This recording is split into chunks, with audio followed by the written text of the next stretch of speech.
You gotta do it with your whole ass.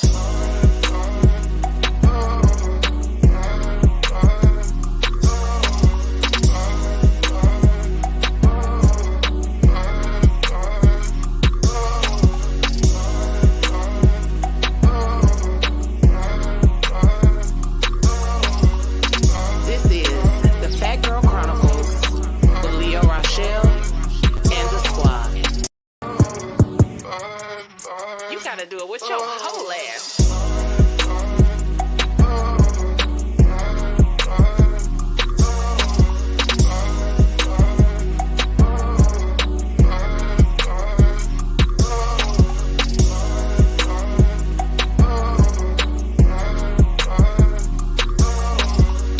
This is the Phat Girl Chronicles with Leo Rochelle and the squad. Good evening, and good evening again, good peoples and loyal citizens of Zamunda. Y'all know what day it is, ain't it? Y'all know what day it is? Fat Tuesday. It's Tuesday, right? Okay, it's Fat I was like, I had to Tuesday. think about it. Fat Tuesday. It's Fat Tuesday, baby. We up in this thing, and we got some special guests with us this evening. What's good, y'all? I still don't know what happened. What's going on? Where did my brother go? Hello. I don't know. I still see him back here, but his stuff not connected. So Yeah, I don't know. he probably got something going on over there. Some West Coast activities. Okay. West Hopefully Coast. it wasn't another earthquake or nothing like that. Oh, no. There you go. Give me a sip. Man, that's like a real, mug. Yeah, I need a mug like that. It's right here in my face. I had muted myself and cut my camera off, and I didn't even see it right in my face, man. And you just talked about your brother the whole y'all time. gotta start doing background checks on people. Make sure they not slow and shit when y'all invite them to y'all podcast and shit. Okay? Yeah, I would definitely suggest that. Yeah, y'all should do slow. Y'all should do background checks on slowness. Definitely pull up at least a grammar school report card record or something. Yeah, that was some slow shit I just did. That was some real slow shit I just did. Yeah, check the mental Wi-Fi. That's all that is. Listen, you just had to go out You there. You changed your setting that fast. Wow, you good. Yo, I haven't even heard your Hecky Nod. Where my keys at there in your hand? Right. Talking on the phone. Where my phone at? God dog shit. Oh, I ain't even wait. This YouTube. Wait, we can't be cussing like that on YouTube. Okay. Yeah, We you can gotta say wait whatever at we least 2 want minutes. to on here. I'm like, You wow. gotta wait, Okay. you gotta wait 2 minutes. This is YouTube after dark. Yeah, that's what. Yeah. That's what I said. Yeah, because that's what Genesis was on earlier. She had You know what? lights off. Yeah, she changed up she her whole did thing. too. Hey, y'all good. Y'all Yo.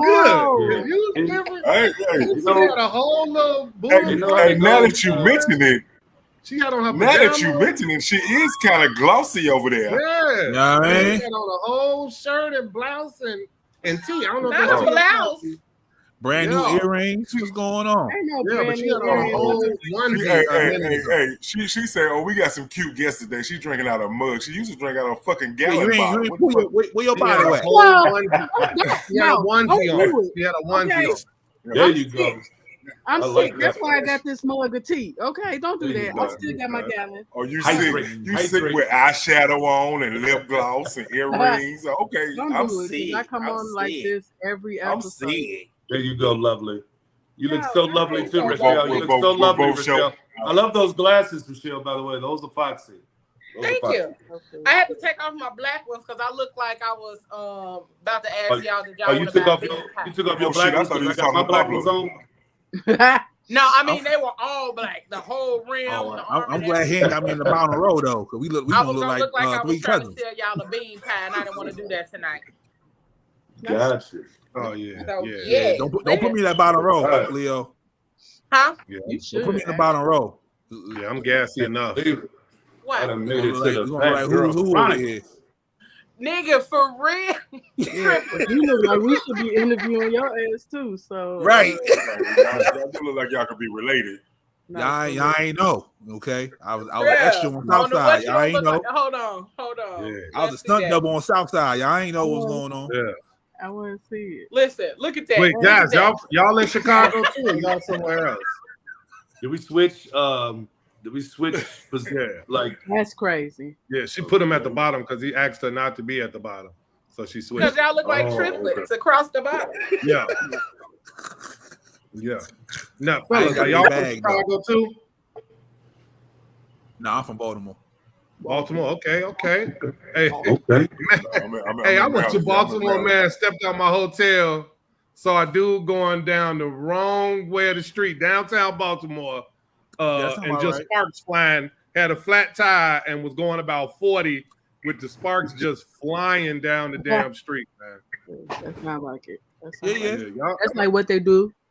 How you say it? Y'all drug addicts. Y'all drug addicts are real aggressive when they ask for money too. Oh, like, real aggressive. aggressive. Hey man, like, I was on a whole phone call and I'm talking about. She literally interrupted me like, "Excuse me, you got $2." I said, "Damn, what happened to?"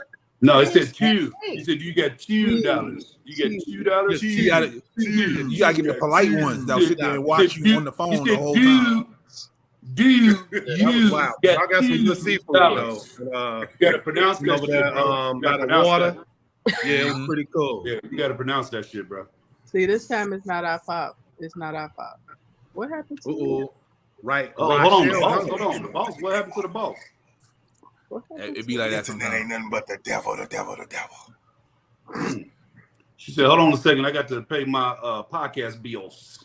You know what I mean? Second. Gotta pay some bills. Put my podcast on my credit card and on my debit card. Michelle? What's up, Shaw?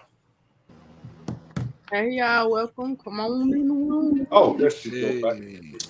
Yeah, I mean, technology been fucking with me for the last couple of weeks. So, man, is Mercury retrograde?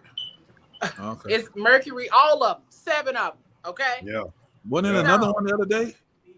Venus, yeah, it was the Venus retrograde the other day. She ended though. What is Venus? Right? Is it like it spin on his head and then spin? What's going on? I don't know.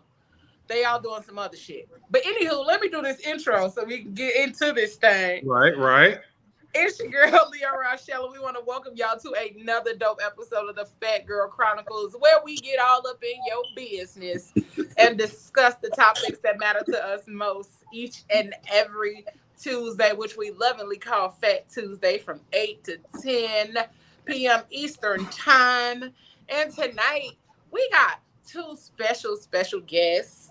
They are super dope. Thank you. And I cannot wait to dive into their story a little bit.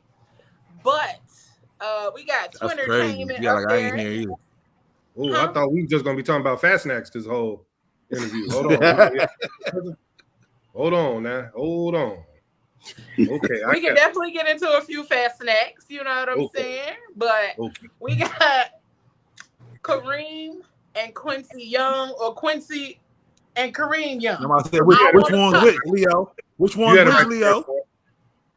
You said what? Which one's which? Kareem is at the bottom. Quincy is at the top. I'm right. AKA Fat Boy Chronicles. AKA Fat Boy Chronicles. That's what she said. Yep, that's why I said Kareem at the bottom, Quincy at the top. Kareem on the bottom, Quincy on the top. That's what she said. You can tell us apart. Michelle, you can tell us apart. Yes and no. It's according to handsomeness, right? Yeah, the better looking. Let's go. Genesis, was that you? Yeah, and she said. Was that an air horn or somebody fast gas? This nigga ain't had this horn for 2 months. Look, back on here with makeup on. You know what's sad? I had this mug queued up at the beginning of the show, and it always go off at the wrong time. See? Oh, okay. So that wasn't deliberate. That was that was an accidental. It was. It was deliberate, but it was delayed.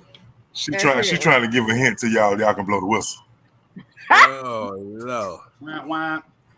First of all, Right. Now go ahead and introduce you too. Hey, Treasy. uh-uh. What's good, Big Beats? He What's said, up, yo, what good up, fat folks? folk? So, Okay, this is we're Fat going to folk, go ahead and I'm going to introduce everybody. Right here next to me, we got the one and only the mouth _ moments, a.k.a. Pop Pop. Yeah, that's where the horns supposed to come in at. Yeah, I'm Come on now, trying show to them. look. I got too much going on. Mind your business. Come on, And shoulders. then next to Pop Pop, we got We can't the get one and we can't only get no Quincy Young, Entertainment. Oh, And then underneath me, we got Miss Genesis Unique. And right next to her, we got Kareme Young.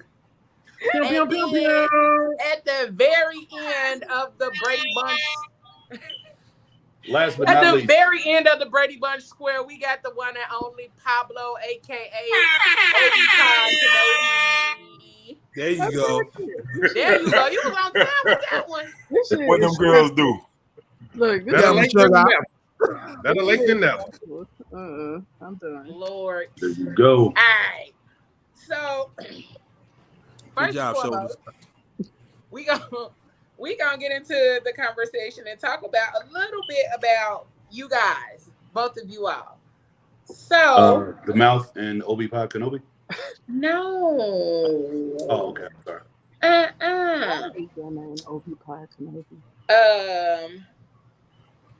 Quincy and Kareme. Quincy and Kareme. That sounds Yeah. good. Sounds good. That's why I'm in the here. comment section. I know And that- in the comment I know that- section, we got I know the Tracy girls from be the like, shop. that mouth, huh? What that do? What that He do? speaks positivity over your You know, these women out here, they're so nasty. Oh my God. It's just, man, They're disgusting. That's hilarious. I don't know how we make it day to day as men. I don't know how we make it. yeah, day-to-day it's as hard. Yeah, I really man. don't. Yeah, It's so hard. You know, Oh, you can never really? do nothing right. You know, Oh, that's what they Like I know you guys were just expecting to harass come on you, the they try to podcast, use your do a body. interview. Relax, And now we shoulders. have these All they ladies want- on all here they want with to show is your shoulders out, body. lip gloss You know. on. You know, it make it hard. It's hard out here for us. We the I'm about to victims. say it was too many Hard of to- y'all light-skinned folk on that side of the screen hard to talking say. at the same time. Listen, it's hard to be safe. and they don't respect Well, each other's space either. You know what I'm saying? Yeah. That's light skin unity. Don't worry about that. On the other side of That's the light screen. skin unity right there. Nah, Album coming out next month. Don't worry about that. Get Album two- coming out get next two- month. Get two attractive male guests, and she want to blow the horn all night. Listen, It's hard out here. listen. I'm doing the entire show like this, just like this. I'm sick of this shit already. Okay. So Well, I just want to let's say get into that the questions, twins are cutting so up. happy to be here. Thank you for having us, Phat Girl Chronicles. We've been waiting to get on here. You know, we had to go through a third party because you know, Rachelle was acting real funny. You know what I'm saying, with her podcast. You know what I'm saying. You know, real. So you know, we finally got on here, so we just want to appreciate it. You know what I'm saying. It took 7-8 months, but you know, it is what it is. You know. Finally got your people to get to her people. Yeah. We had to go through third party first. That's hilarious. Yeah. Listen, I had Shout to out go to through my Mo people Phone. to Shout out get to to Mo. y'all people. I had to go through my people to get to y'all people, so y'all shout can out get to on Mo. here. Shout out to Mo, that dirtbag. He's a dirtbag, but he's a good guy. Shout out to Damone. Yeah. Well, we actually had talked about this in Vegas a little bit when we ran into each other in Vegas. So it's been in the makings, you know, for Vegas a while. trip. Yeah. Okay. Yeah. Wow. Yeah, we we say were that all part in of the Vegas trip. together. Right. Yeah, Yeah. I wasn't there. Because it stays. Well, you know what happens in Vegas. Stays in You know, it stays there for the most part. Right. But we had an amazing time. I did get to hang with Quincy and the other folks that were there. So, You're not telling. That's crazy. I'm not telling. The other folks. Yeah. We're gonna have Obama in next week. But also, at any point, it's okay to tell us to shut up because me and my brother ramble all day and you won't get no questions out. Nothing. So don't feel like we're not sensitive. We're not sensitive. You can be like, hey, twins, shut the fuck up for a minute, please. Y'all legit Chicago niggas. I can tell already. I'm trying to ask y'all a question. Shut the fuck up for a second. It's okay. We're not sensitive like that. We're not those type of TV personalities and stuff. You know what I'm saying? No, I never got that from y'all. We still Chi-Town, South Side. I never got that from y'all, especially like the way that y'all be on Facebook. I never got sensitivity from neither one of y'all. Like y'all not sensitive at all. No, we used to gangbang. We gangbanged a little bit. Okay.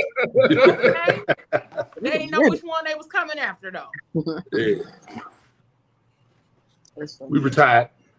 Y'all retired. Okay. How long ago did y'all retire? That's the way. Well, you can technically never retire. You know what I'm saying? But, you know, once you in, you in. Yeah, you basically in. You know, there's only one way out. Mm-hmm. Okay, so y'all in. Okay, gotcha. I remember. Okay. Mm-hmm. All right. So no grilled cheese, Holmes. I'm sorry, Genesis. I made you spit up your herbal tea. My bad. Yeah, sorry. Herbal tea. I'm really amazed at how you're keeping your gloss so glossy after taking each sip of tea. I don't know. She is keeping glossy. That's for sure. It comes with years of practice. Yeah. Oh, wait, hold on. It comes with years of practice. Hold on. Yeah. Pause. That's we just doing what y'all do to us. We just doing what y'all do to us. And y'all objectify us. You know what I'm saying?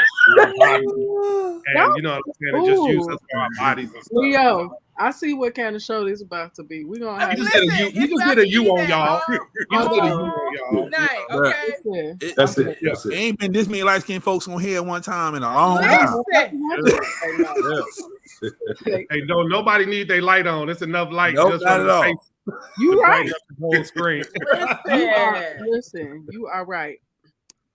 All of this light over here. I'm in Cali, and it's like cloudy. This is how we gonna do this show. That's how you started. We don't know what was going on over there. Listen, that's your business, Pablo. Damn. Y'all a mess. So who is older, and by how many minutes? That will be me. I am the oldest brother by 2 minutes. Okay. And I did say older brother, not twin brother. I am older by 2 minutes, which makes me a big brother. And yeah, so. Like they say, there's no evidence. That's why I allowed him to answer that question. He loves to answer that question. So okay. that was for him. That was, even though I know you directed it. I know you directed it to us, but that was his question. Just to let you know, that was for him. The oldest shit answer. Evidence of these 2 minutes. That was for him. I'll let him have all of that. Yeah, that's why I asked again. Born in Durant, Mississippi. Yeah. First twins born in that town ever. We were black twins. Like black twins. Baby, get it right. Baby black celebrities. Yeah. First black twins born in that town. Yeah. Really? And yes, our mother did double breastfeed us. She double breastfed us at the same time. At the same time. So yes. To the hard way. We were milked. Yes. Get them in, get them out. Yeah. Two up, two down. Shout out to you. Shout out to your parents. Shout out to you. Well, we moved to Chicago when we were 2 years. Double or nothing. Okay. So y'all grew up there. That's the same thing. Yeah. We're from there. Yeah, for the most part. Yeah, I didn't want to tussle with y'all, so that's why I put in the caption Kareme and Quincy or Quincy and Kareme, because I didn't want to tussle. You're very smart because that very well could have started a fight between us. So we do, I got the message loud and clear in the inbox. We do still move furniture in rooms. Yeah, we still do that. Yeah. Not move furniture in rooms. Old-fashioned way there. That's the old-fashioned way. Yeah, we do sumo wrestle now. It's more like sumo wrestling, because we're big as hell. So yeah, a lot of belly touching and yeah. So a lot of noise being made. It's kind of crazy calling somebody fat ass, ugly ass, and they look just like you, but it happens. It happens. Yeah. So is y'all? It hurt more when you look alike. It hurt more when you look alike. Is y'all fighting similar to that episode where y'all was fighting for dominance for the Try to win. Oh, that's probably season 1. Yeah, that's actually my daughter's favorite episode ever. She brings that shit up every time I talk to her. But yeah, that was basically spot on. Basically, a lot of that show is literally real life things and happenings and situations from our real lives. Originally, they hired 2 stunt doubles to actually do that scene because our buddy, who is the creator and producer, was afraid that we might actually get into a real fight. Ooh. So they had stunt doubles, but at the last minute, we told them, was like, "Nah, dude, we got this. We gonna do it." So we had a little bit of training. He was supposed to fake like he bumped into me. He really did almost knock my ass over. Yeah, he really, all of that. Yeah, it was no acting in that because he really hit me and shit and was doing all that other stuff. So, yeah, we actually really did pass out at the end because we was tired as hell because we shot that shit like 18 times. So you know what I heard when you just said that? I just heard, "Mama, he hit me." Nah. That's what I just heard when you just said that. That's what I heard. Who caused the most trouble? It's the real life shit. Probably this in real life trouble. Real life. Yeah, I've been in a little more trouble being the oldest and leader. I've gotten into fearless leader. Yeah, I've gotten into a little more trouble in school, class, and I've been sent home a few more times than him and stuff. Yeah, so ain't nothing wrong going home early. Yeah. Wrong going home early. But we hated school, so I would like leave and then come back to school, and then they would come to my class and be like, "Dude, didn't we tell you to go home?" So then they would make security sit at the bus stop and watch me get on the bus and yeah. So it was kind of crazy. It was crazy.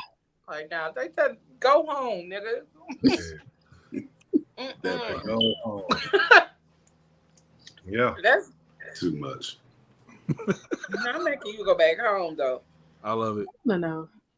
Okay, so guys, have you guys always been comedic together, or was it just separate entities, and then all of a sudden you just like, "Hey, we twins, why not put it together?" We were the cool thing about me and my brother, we were always individuals, but we would always come together and like put on a show. Like seriously, no joke. Like from grammar school on up through high school, like it was either me or him that won class clown or most popular, or vice versa. One year he get it, one year I get it. So yeah, it was kind of like always like that. We were always like cracking jokes. People was always like, "Man, y'all should do this in real life." You know what I'm saying? And they probably thought that was the same person. Yeah. We did a lot of free shows. We should have been charging. Yeah, should have been charging for them. Yeah. And a lot of funny stuff was us actually fighting and talking shit about each other that made people laugh. You know what I'm saying? So yeah, the natural shit. Oh my God. It's always the natural. Oh yeah. The real reality TV, the way it should be, not what they be putting out here. Right. Not. Hey, they had this coffee shop. We gonna walk in real quick. You act right. like you right. You gonna sit down. You gonna have some coffee, and then y'all gonna mix it up and just talk about some shit that's on your mind. Would y'all do a reality show? We would, but shit, everybody. Reality, yeah, but I would definitely do. I'm actually a reality show. I watch all reality TV. Yeah, which is a lot. Reality junkie. It's disappointing because a lot of it is scripted, and set up scenarios. But I mean, I watch all the Love and Hip Hops. I watch all the 90 Day, The Other Way, Back and Forth. I watch I watched the what's that where you get married at first sight? I watched every single Married at First Sight. I watched every single season of that. I try not to admit that a lot, so y'all really a lot of honesty from me. But yeah, I watch all that stuff. What's the jail one? What's the 90 days? 60 days in. 90 days. 60 days in. I do the Love After Lockup. That's the one. Like if I literally I turned on my TV and turned my laptop and show you see my recordings, you'll see is 90 days, before the 90 days, after the 90 days, last resort, all of that shit, all of it. Ready to what is that? Ready to Love. Ready to Love. They just had that new one with Kirk Franklin. Love and Marriage, Detroit, Love and Marriage, like Huntsville. Yeah, Kirk Franklin don't even be on nobody TV. Wait a minute. Tell Kirk to stop painting his head like that though. Tell him to just cut that shit off, man. If that's what he got to do, man. Cut that shit off, Kirk. Stop doing that. What about y'all? Do you watch all that stuff, Rochelle? You see, I said Rochelle. No. Rochelle. Not at all. He said with the heart. Bye. I watched none of that. Some of it's good though. Rochelle, and I'm the best. All the DJs want to feel my breast. I just get that look. I get that look from you right now. Like you might have wrote that rap in Come to America. I feel like me and Rochelle, we have the least attention-grabbing backdrops. Everybody else got something in the background. We just in the house. Yeah, y'all just go with the news color. Yeah, give me a little us news. and our glasses and shit. We just got our glasses. We just got our glasses. We just in the house. It's like everything on my walls is in front of me instead of behind me. It's like the front walls is much more going on. They let you use the visitors room at the county. Man, exactly. That's what I look like. Y'all ain't supposed to know I'm in jail. And I got on contacts and can barely see shit. Man, me too. I put my glasses on. Your eye shape like a football too. Listen, yeah, they don't make the bifocal contacts yet. So y'all not gonna see me in my glasses. Man, sometimes I don't even know how I make it home in the dark because, like, man, it'll be glare. I just pray. I pray on it. And I cut on my brights whenever I feel like I need to. That's what I do. I don't care who get mad. I don't care who get mad. None of that shit. He blinding the shit out of people in front of him. I'm in Cali. That's what I'm crazy for dark mountains and curves around here, man. Like I honestly know why Kevin Hart, friend or whoever it was, drove off that ledge. Like it's some crazy ass branches out here and some curves that you can fly off if you ain't paying attention for a slight second. Yeah, you'll fly off. Real tough. I can't. It's way dark out there. We rode to Vegas. We rode to Cali from Vegas. And coming back, that's midnight. Yeah, that's midnight. Yeah. Mm-hmm. You did it at night? We went during the day and came back at night. I would have told y'all not to do that drive that night. Wait, that's a 4-hour drive. Damn. Yeah, that's crazy. I don't drive like that no more. I'm done with that type of shit. that would have been a 38. I keep telling them the drive is really like it really feels more like a 2-hour drive than a 4 hour. It's not that long. Yeah, I'm about to say that's you get a certain age, every drive is long because you got to pee more. I fly out of Burbank, 38 minutes. I'm in Vegas, and I'm good. I'm still refreshed, and everything. I have my peanuts on my. No, but seriously, in the time it takes you to get to the airport, get in there, get checked in, especially if you got carry-on, whatnot. Not if you got and all that kind of shit.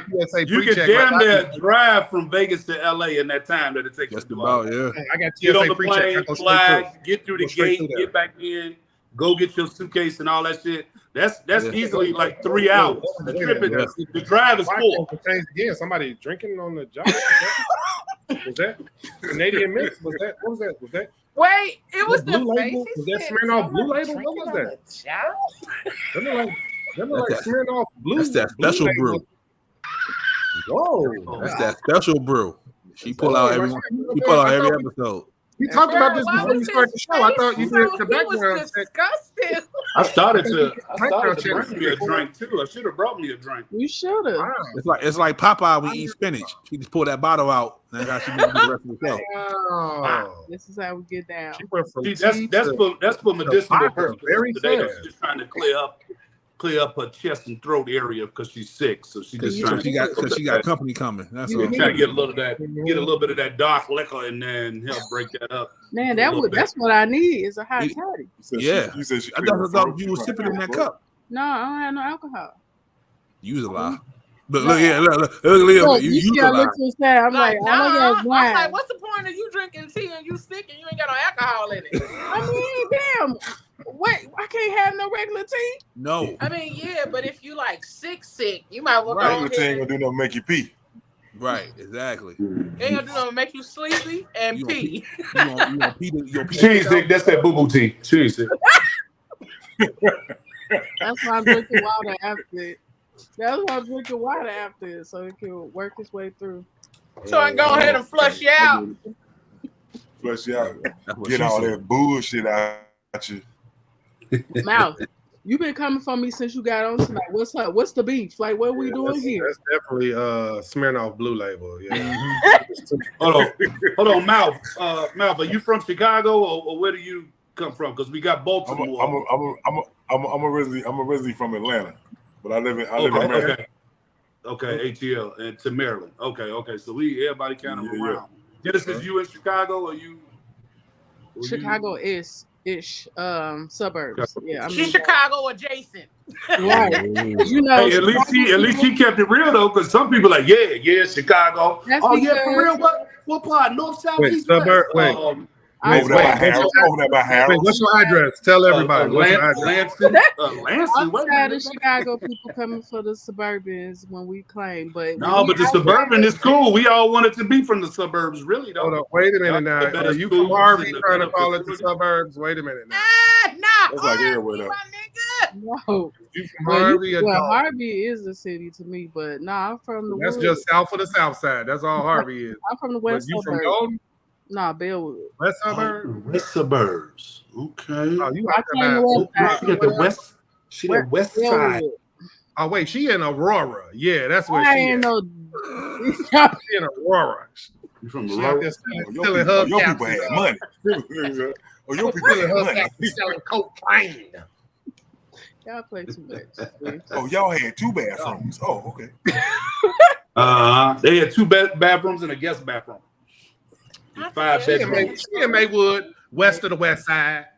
I am. Well, not. Yeah, I really don't call the west suburbs the west suburbs. It's all just the west side to me. I'm like, that's just That's west what side. I'm saying. I grew up in Bellwood. I really. So The more Genesis, the more she say she's from the west suburbs. The more I hear it, it's kind of like a little bouginess in your throat. ain't no bouginess in my throat. I'm from the west suburbs. Hold on, but wait a minute. Is that a Chicago skyline in the background, or is Yeah, that... don't judge me. See, I'm gonna have to put this down. That's Hey, Chicago. yo. She said, hold on. All up there. He all in Y'all your man, talk She said, I business. got a better view for you if you don't want to see that picture. She pulled that camera down. That's the better. Eyebrows, Not Genesis with the OnlyFans angle. What was going on? Yeah, she came with the OnlyFans thing. POV. That wasn't POV. Yeah. Hold on. I think I left my wallet in the other room. I only take Cash App, You PayPal, did just go POV real quick. Cash It's App, later.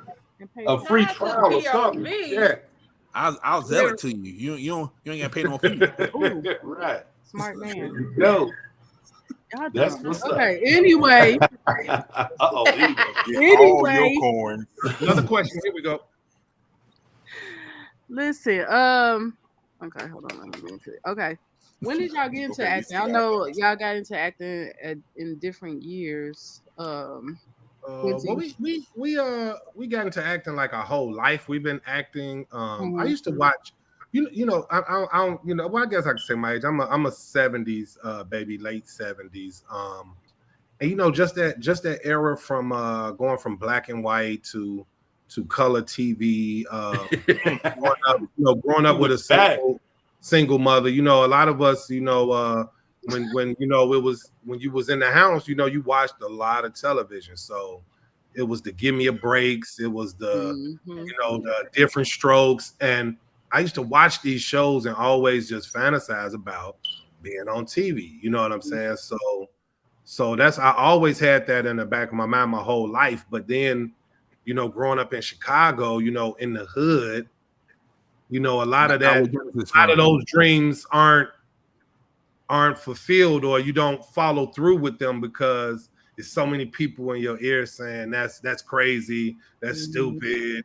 A lot of our elders, believed and taught us. You go to school, you go get a job that you hate, and you get a check and you pay your bills. You know what I mean? So acting was always a thought, and we were blessed to have friends who are like family who actually took that chance and left college and went straight to LA, and and it took a couple decades, but they made it happen, and then Southside and stuff coming along is pretty much a story of us like growing up on a, but exaggerated, you know what I'm saying, to some points, and but just made funny. But Southside is really a lot about us, you know what I'm saying, and just growing up, me, my brother, my co-star Sultan, and his brother Bashir, who played Officer Goodnight. We all Sandy.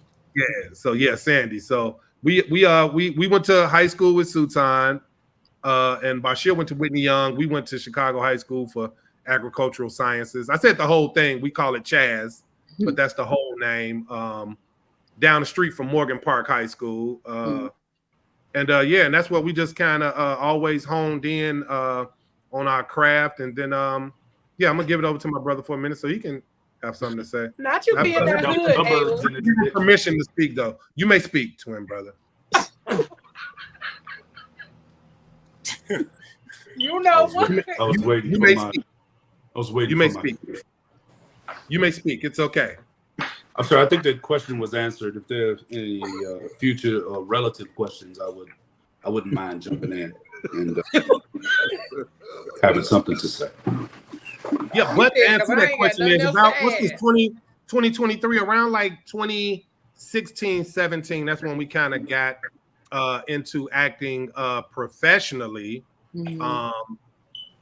Starting off with a sizzle reel of the show Southside. We did like a small little 5-minute clip that we were able to get. I think it was more than that. I think it was like 8 minutes. 10 it was like 8 to 10. Well, okay, 3 minutes more than what I originally.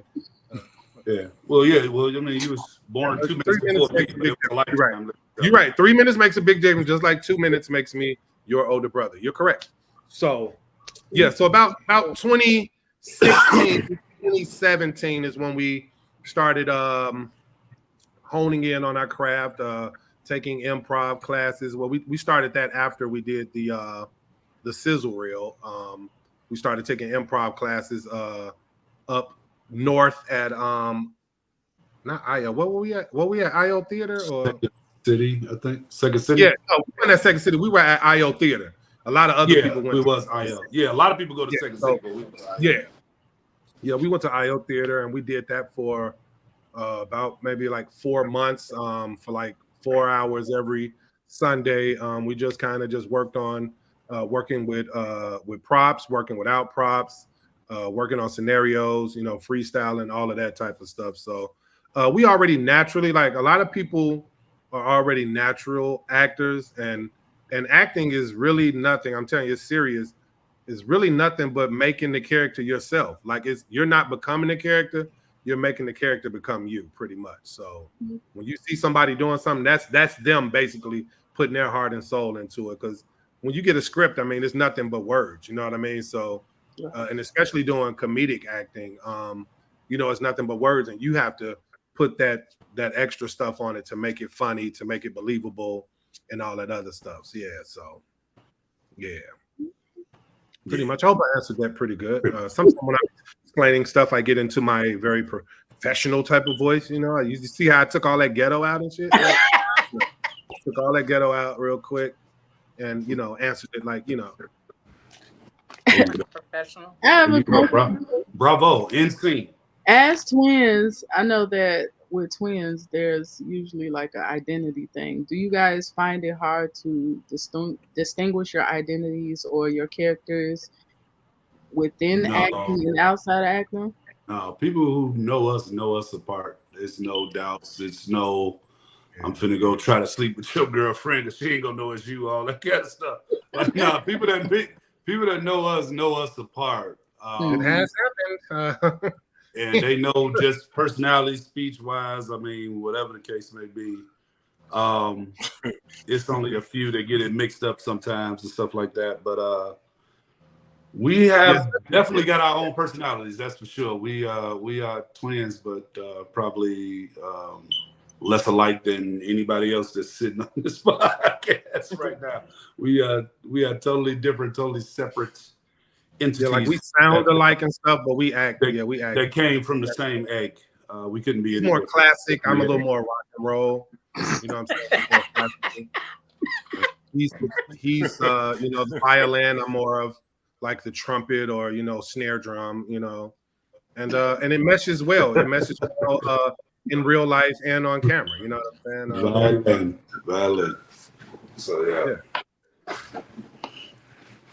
yeah. So on the show, the show was actually based on somebody. Which one of y'all was the actual person that worked at like a Rent-A-Center or something?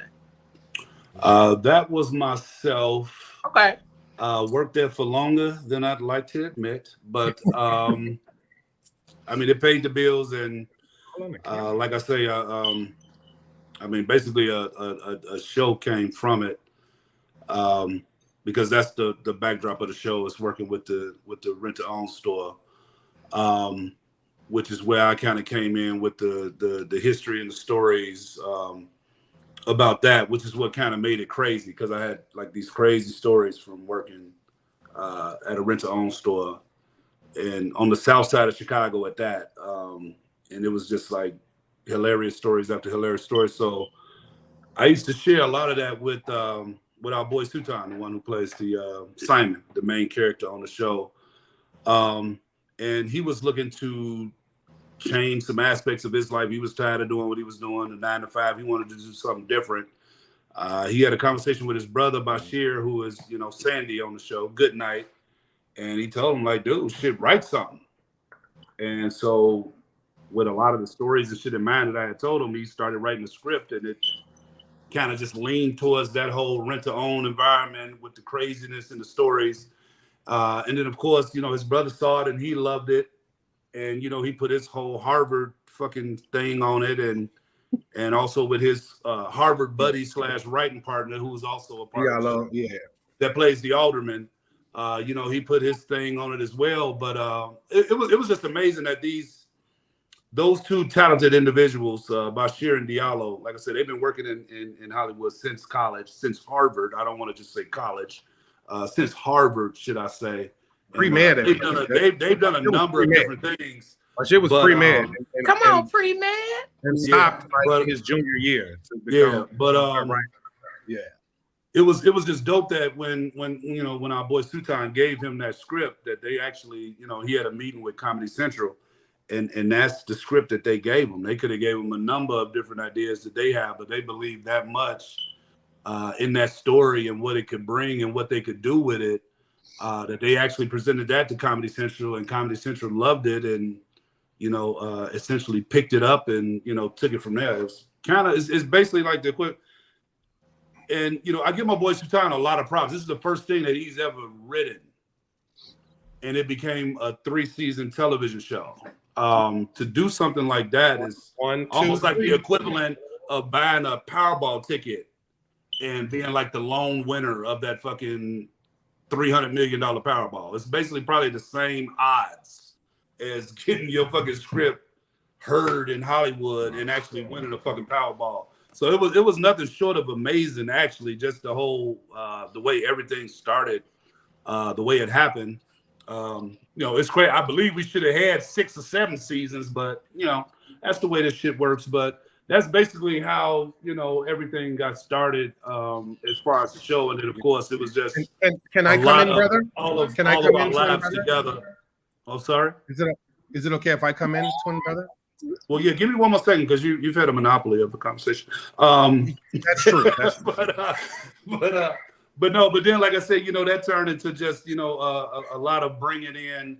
But as far as the acting, that's basically when our acting lives started, is when Comedy Central said, we want to delve deeper into this. And, you know, usually when, you know, you give a company, you give them a script. But, you know, Bashir and his wisdom and Diallo, they thought it would be great to because sometimes you could put a script in in a white man's hands, and they won't quite get it just by reading the words. So we did the sizzle reel so that they could actually see what it was that we were trying to do. And when we did that, they actually fully got it, and they were 100% behind it at that point. And we were just ready to go and try to figure out when they were gonna, make it do what it do. But that's when the whole acting thing for us started. Anyway, is when that started. Before that, it was I did do The Cowardly Lion. In a rendition of the Oz with my private school back in grammar school. I think I did a pretty good. I did too. See? Yeah. I was the Cowardly Lion. I was the leader. And even though my character had to be barefoot, I did stub my toe before it was time to hit the stage, and I still managed to pull that performance off. I just wanted to put that out there. That bravo. Even under the worst circumstances, so from that point, you became a thespian. Just because the story was about our lives and my brother's life working at Renner Center, that didn't 100% guarantee us a role on the show. That's what the sizzle reel basically did. When we shot that sizzle reel and the execs for Comedy Central saw it, they were like, we love the twins, keep them, find some other people for some of the other roles. So that's how that got on. Like, it was somebody else playing Rail's part. It was somebody else that was playing Shaw, which is my other boy who does a great job on Chicago PD as well. So they were kind of added to the show, but they was like, yeah, we love the twins. Keep them. Of course, they loved Officer Goodnight and Turner because she was also in the sizzle reel. And of course, they loved Diallo because the sizzle reel was, like I said, it was really short, and it was just basically centered around like what would be on a call sheet, like from the top actor till like number 6 or 7 on the call sheet. You know what I'm saying? So yeah.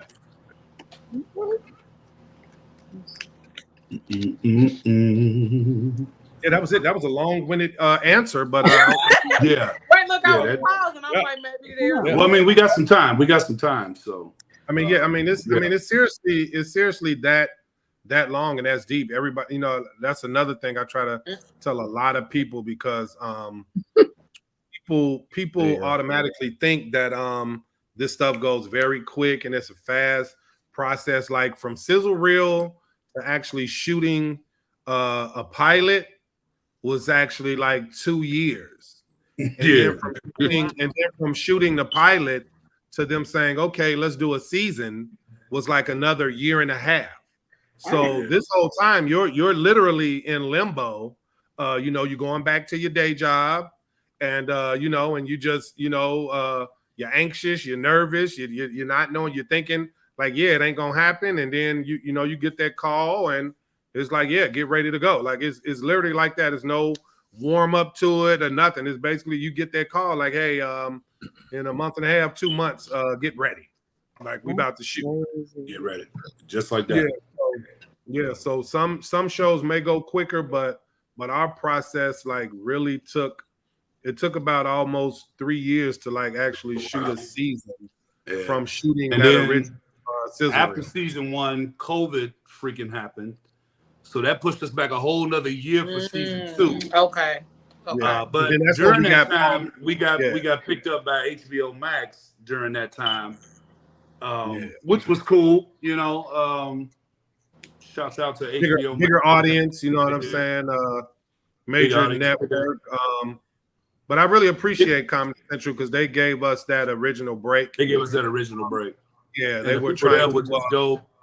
Yeah, trying to add some more adversity back to Comedy We allowed Central. the creators to really do them and, really put out what they wanted to put out. Because that's a lot of times is, getting what you want to do. What you want to do in Hollywood and what they'll actually allow you to do is 2 totally different things. So, especially when you're talking about comedy, especially if you're talking about, when it's coming from, Black people especially. Like I said, a lot of times it's hard for Black people to go into a boardroom and convince, a lot of white people like this shit is lit, this shit is funny, because a lot of times they won't get it, especially if there's no Blacks being killed or nobody being shot we at. were pure comedy. It was no drama. A lot of comedies black comedies have an added drama to them. Yeah, but dramedy, we call it dramedy, but we were just a pure straight comedy show. Like, and we got referenced a lot to like The Office and Friends and stuff like that. Where it was just used for 30 minutes. You got straight funny. You know what I'm saying? And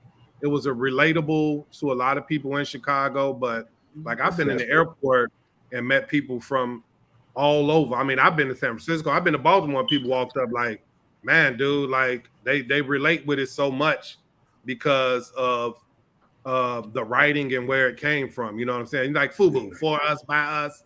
But it reached so many other people. Like, I mean, I've had a white, Asian, like, I mean, all kind of nationalities. Yeah, Latinos, a lot of people watch that show. Like, dude, all different ethnic backgrounds.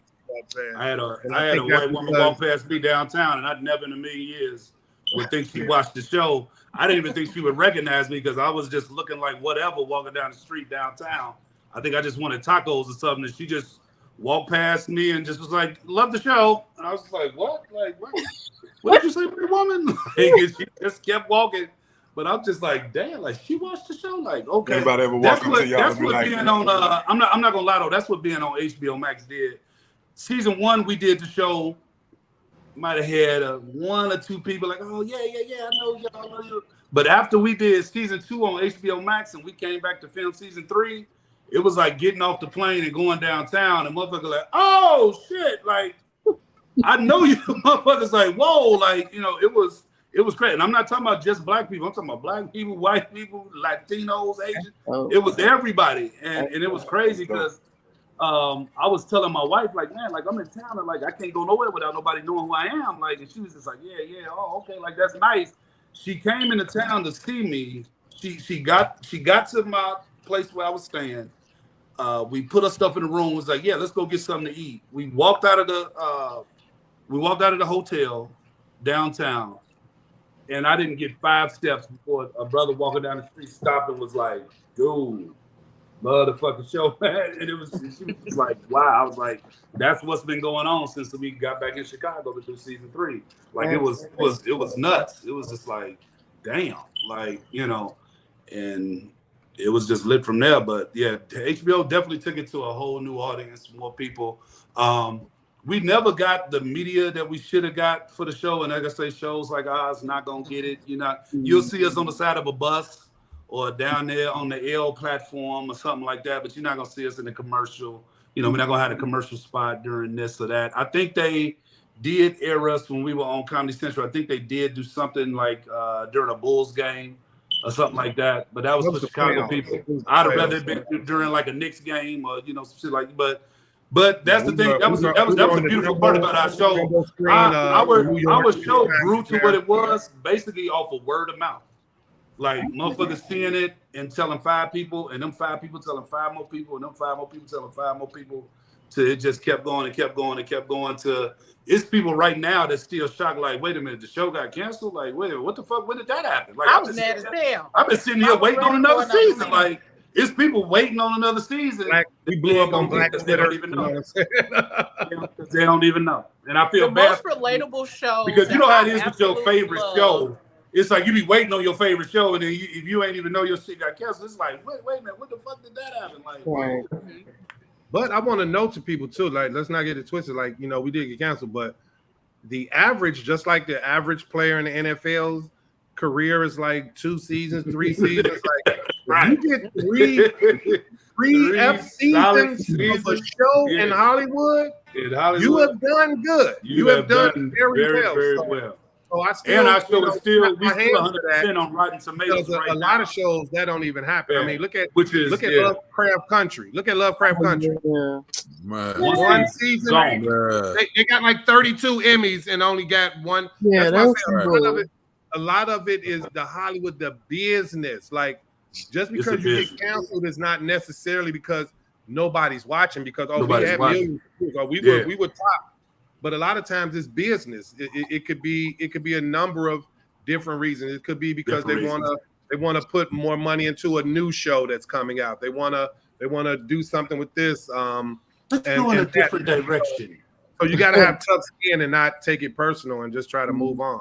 I mean, Southside's still not dead. I mean, like I say, we're on strike right now, but I mean, somebody could one day say they want to pick it up somewhere else. You know what I I'm was saying? going to ask you, like, HBO talking? Like, yeah, so you never know. You know what I mean? Season 5, what's going on? Yeah, so you never know. What'd you say? But again, we are still 100% on Rotten Tomatoes after 3 seasons. You might catch that Netflix deal, which is unheard of. Well, you know, Netflix. I think if we would have went to Netflix, I think we probably would have had. They wanted a chance to get us, but HBO ended up getting us. Netflix definitely wanted us when COVID had hit, and they were shopping around, but Comedy Central went straight through HBO. You know what I'm saying? Like so who knows? Had they bid it, had like a bidding war, Netflix might have won it.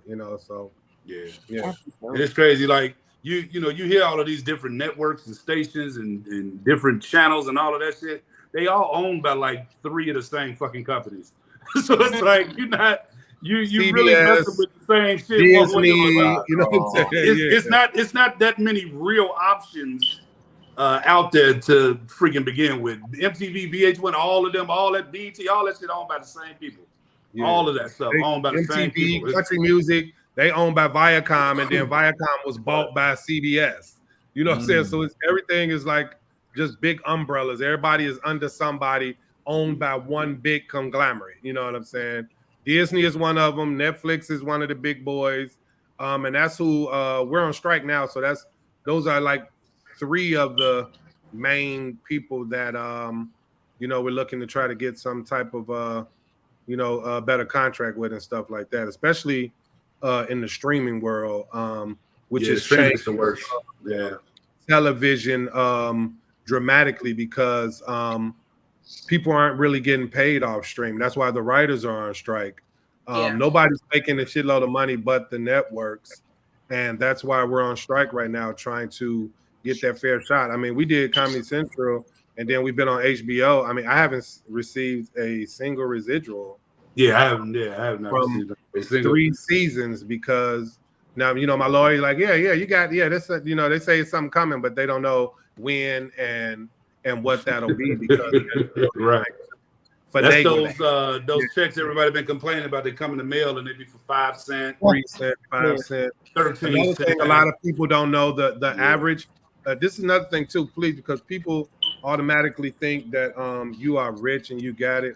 You are not. Season 1, we did great. Season 2 was cool, and 3, but in this business, it's not like a 9-to-5 job where you're getting that check every 2 weeks or every week. You have to learn how to save. You have to know how to manage. You have to pay for all your own shit, your headshots, anything that it is you try to do. You have to pay your lawyer. Out of pocket. The tax man is coming for your lawyer taking 5, your agent takes 10, your manager takes 5. You know what I'm saying? So, before you even see your check, you already out about 40%. And then, of course, the government, federal alone, they coming for about 40, 42, 43% of it. So, that's why I say people like to do this. You have to be in love with the craft first and wanting to entertain, and then hopefully the money will come. But like I say, like in me myself was that person. Growing up, like I say, in the hood, you think once you see somebody 3 seconds on TV, you think that they in the hills now. You know what I'm saying? I'm in California. I'm in my little 3-bedroom. Living in the French Riviera. You know what I'm saying? I got my little car. You know what I'm saying? And I'm trying to make it happen out here. You know what I mean? Like I'm trying to make it happen. Yeah, I mean, it's a little truck. I can't fit in no cars no more. So, so I'm in the truck. You know what I'm saying? The little car fit on me. I won't fit in the little car. So, but that's the main thing, because especially when you go back home and you go back to the hood and stuff, everybody think like you just like you finna like pop all this Dom Perignon and do all of this. Like, dude, I'm trying to see if you treating it to congratulate me. And I do have good friends like that though, but man, it's crazy. Like when that first season, man, I mean, like your best J. Roger. the inbox and the phone calls alone. Let me get the J. And then black people, they love to put that borrow on it, knowing damn well they're not gonna pay you back because they think you got it. I tell people, I say, hey, you don't need I tell people, hey, I want to keep our relationship healthy and good. I can't go back to that nigga if money is owed to me. So I say, if I can't give it to you, then you can't have it, because I don't do that loan thing. Because when you say loan, if you say Tuesday, Monday night, I'm looking for a text. You know what I'm saying? By like 7:30 p.m. saying, hey, I see you at 9 a.m. with that money. Somebody said not at all. We definitely know them apart. I'm already in. They know y'all apart. Just like I'm already in. I might have to fight somebody. Tamika Young. Yeah. Oh, that's white. Oh, yeah. Yeah, so I'm exactly like that. So I try to school a lot. But I did learn this from my grandmother though. Mm-hmm. Sometimes you pay people to get out your life. So sometimes I will give some people some I've money done. if I want to deal with I did a couple $100 of those. Yeah, here you go. Go ahead. $100 is nothing to get you out of my life for good. It's not. That's it. Hey, I'll do that. Man. Well, how about you give me $500 to get out your life right now? I got it. Don't even worry about it. was never in. No, I usually piss people off with I do a long story while explaining to them what having money and having income is. I say, see, I say, yeah, I got some money. I said, but see, you got an income. You get a check every week, every 2 weeks. I said, all I got is some money. I ain't got shit coming in. So everything for me is coming out at this point. I said, so you actually better off than me. Let me hold something, nigga. Not the story, though. Basically, what I'm trying to say is, I'm like, damn, I ain't got no booze. You got $5 I can borrow. Oh, you trying to tell me you gonna pay me back on Tuesday? Oh, that means you got some money coming in. The blue is some money came in. The red is you done spent some money when you check your account. It's all red, ain't no blues. Ain't no damn blues coming in. Before y'all started acting, what was y'all professions? Well, that's the thing. I was working at he was working at Reynolds Center all the way it was time to start actually filming. And I want to give my brother a compliment, because when we shot the pilot, my brother quit because they wouldn't let him take off to shoot. They was like no. So he took a real chance on life and on a dream. My job, I worked with kids. I was like a program director. I did, after school stuff. I did program summer stuff like that. I did youth. I was a youth football coach for like 14 years. I did baseball as well. I did a lot of giving back because I did a lot of crazy stuff. Like I said, we used to game, man. You know what I'm saying? So, I did a lot of giving back stuff. I took a lot of pay cut stuff because I just really like working with young people. And I still do a lot of stuff with young people. But my brother, like even our mother was like, boy, you stupid as hell. You don't have no job. You know what I'm saying? He's like, well, Mom, I can always get another job, but this I can always get another 9 to 5. I know how to do that. So, he did over a decade. I got a lovely resume and literally quit it. You know what I'm saying? To pursue this. Like I say, there was a whole year and a half between shooting the pilot and getting picked up for a season, where he had to grind and hustle. You know what I'm saying? To pay bills. I mean, you get paid for the pilot. You know what I'm saying? But like I say, once the chop man start coming and chopping it, you know what I'm saying? It's not what people be thinking it be. You know what I mean? That's what I was. So I was actually working for Rent a Center. Like I said, I'm still surprised somebody didn't actually probably kill me, or I got fired a long time ago, because I used to do some of the craziest shit in the world working for that company, man. They definitely didn't pay me enough for the shit that I was doing to get their money, and chasing black people for TVs and furniture is some of the funniest shit you ever want to see in your life. I used to tell him all the time, like, hey, man, put 30 TVs in that bad boy. I'm like, I'm gonna hit you over your head with this lead pipe. Oh yeah. Everybody and their mama wants me to steal. That's one thing. I'm glad. Because I was you wake up and the TV's gone. But my brother really thought that was his furniture. Like, he was dedicated. He thought that was his shit. He thought them was his couches. He thought them was his TVs and the lamps. and all of that Not shit. He took No. So since you actually worked, you know how many times I had to come up to my brother? No, my thing was working with be people a and problem dealing with the way he would people's talk attitudes. to people that owed money, like he took it was crazy. real offensive. Like if you I took it. I only took it the way they brought it to me. Like if you was disrespectful to me, I was disrespectful back. Like I've had a woman while I was standing in her house call my job to tell them she didn't like the way I was telling, get this fat bitch out of my house. And I was like, wait a minute, fat bitch, who you talking to? And here she go, did y'all hear him? Did y'all hear him? He just called me a fat bitch. And I said, yeah, you just called me a fat bitch, didn't you? Motherfucker, like, what's I said, no, I said, baby girl, I don't get paid enough. Baby girl, I don't get paid enough for that shit. Hey, bro, I might need you to be a fat bitch with me.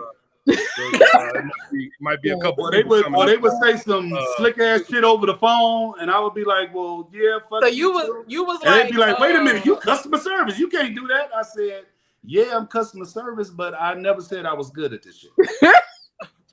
You was like Mike Epps on which Friday? Yeah.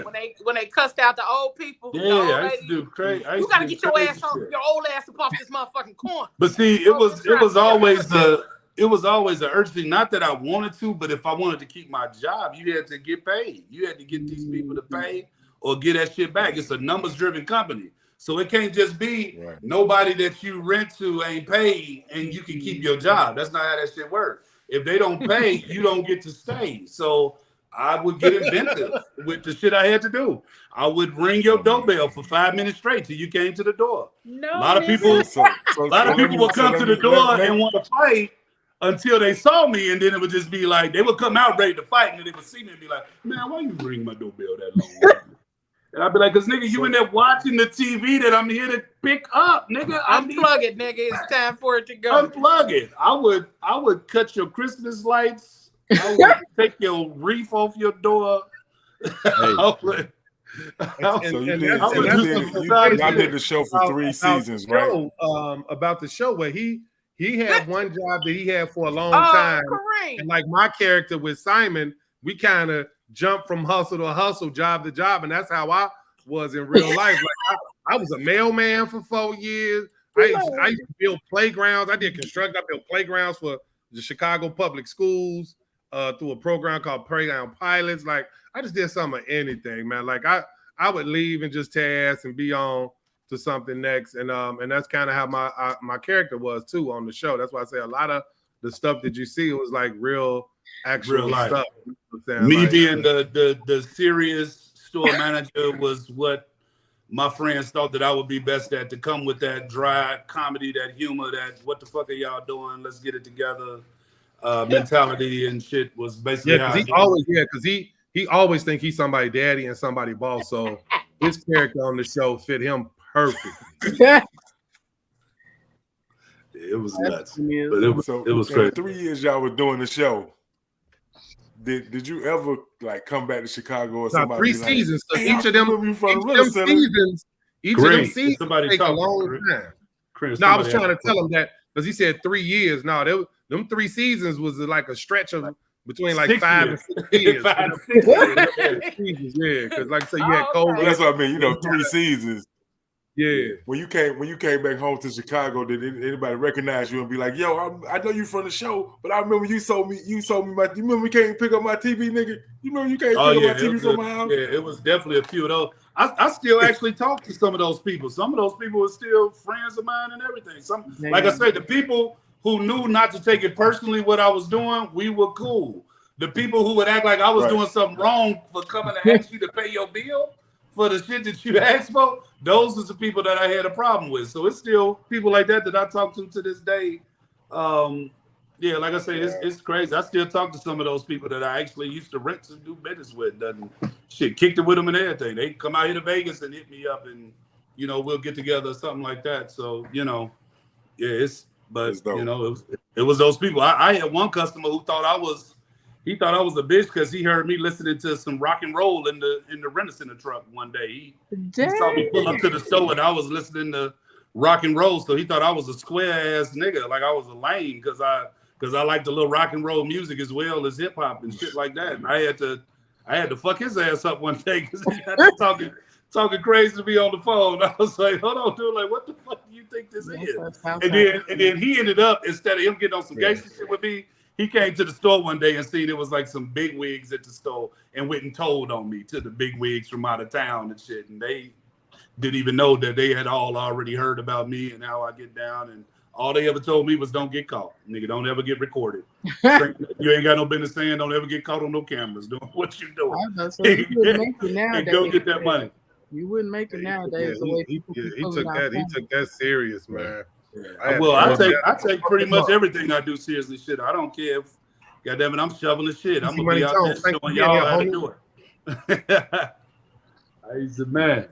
Yeah, everybody. I don't care what it is. I want to be good at it, and I want people to take notice. Like, damn, that dude, shit, he's shoveling shit. Like, I ain't never seen shit shoveled before. Yeah, I mean, you know, like, man, that's just how I, like to do things, So what is one of the funniest? Yeah, Zuri definitely funny as hell. That's my little sister. That's the real her too. That's her all day long. That's not even, like I say, most of our characters are not characters, to be honest. It's really everybody just doing what they do and how they are in real life. That's basically what it is. A lot of our friends that watch the show, it's like shit. It's like watching y'all in real life. It's not really like watching Alderman Gale, like Alderman Gale Diallo. Like he really DJs. Like he just DJed a party last Friday at a lounge out here in LA. Like he really do that for real. That's how even though he's a writer, a director, a producer, an actor. The only black DJ at Harvard that would host a party for the black community at Harvard. Yeah, so he do that in real life. You know what I'm saying? So, and still do it. Making good money as a creator, executive producer, and actor, and he still go DJ. A couple nights a month out here in LA. So yeah, man, it's like really real. It's really real. The show is like 98% real, and then we had to add the funny shit to make it entertaining. Yeah. So what's the funniest episode, funniest moment that y'all have experienced being on the show? Damn, that's kind of hard, to be honest. That's real hard. Yeah. Or just tell us one. Just tell us each I still watch it now, and I'll be like, damn, like this is still funny as yeah. Like each episode is so different. We didn't kind of flow into another episode from the old episode. Mm-hmm. So each one has his own little stank, you know what I mean? Yeah. But just working on set alone, man, like if HBO would have like put the bloopers and everything else, like and it's so much stuff, like when you shoot a show, you shoot so much and then you have to condense it into the time. So I mean, just the stuff that's cut is like a whole nother season in itself. That if they wanted to put that out, like it would be crazy. It's so many moments, so much funny shit that just didn't fit with the whole ram of the episode that it didn't make it. So oh wow. Oh, Easy Money say he has not watched HBO since they canceled South. Man, appreciate that love. Wow. But if I had to pick something, though, one of the episodes I liked the most, it was probably from this final season 2, season 3, that laughter episode with Chance the Rapper. Shout out to Chance the Rapper too, by the way. He's a real dope individual, like in real life. Yes. He was also a super fan of our show. Chance kind of like made himself be on Southside. It was like he wasn't gonna take he didn't ask. Like, no. He showed up on set one day like that. Like I didn't have to introduce myself to Chance. Chance came to holler at me when he saw me on set and stuff. Super dope dude. And I'm talking about even when we in town before we start filming, he will hit you in the group chat like, "Hey, meet me at such and such." And if you don't answer fast enough, Chance like, "What the fuck? Like, let's go!" Like, you know what I'm saying? It's like Chance a cool ass fucking dude in real life, dude. That dude is cool as fuck. Real. He had a lot of. That episode was pretty fucking dope. I think it was funny as hell. He did his shit. I think he did even better in that season than he did in season 2. Yeah, it got cut. But there's some stuff that got cut with that as well, though. But super dope, and man, that was one of my favorites. I'll say.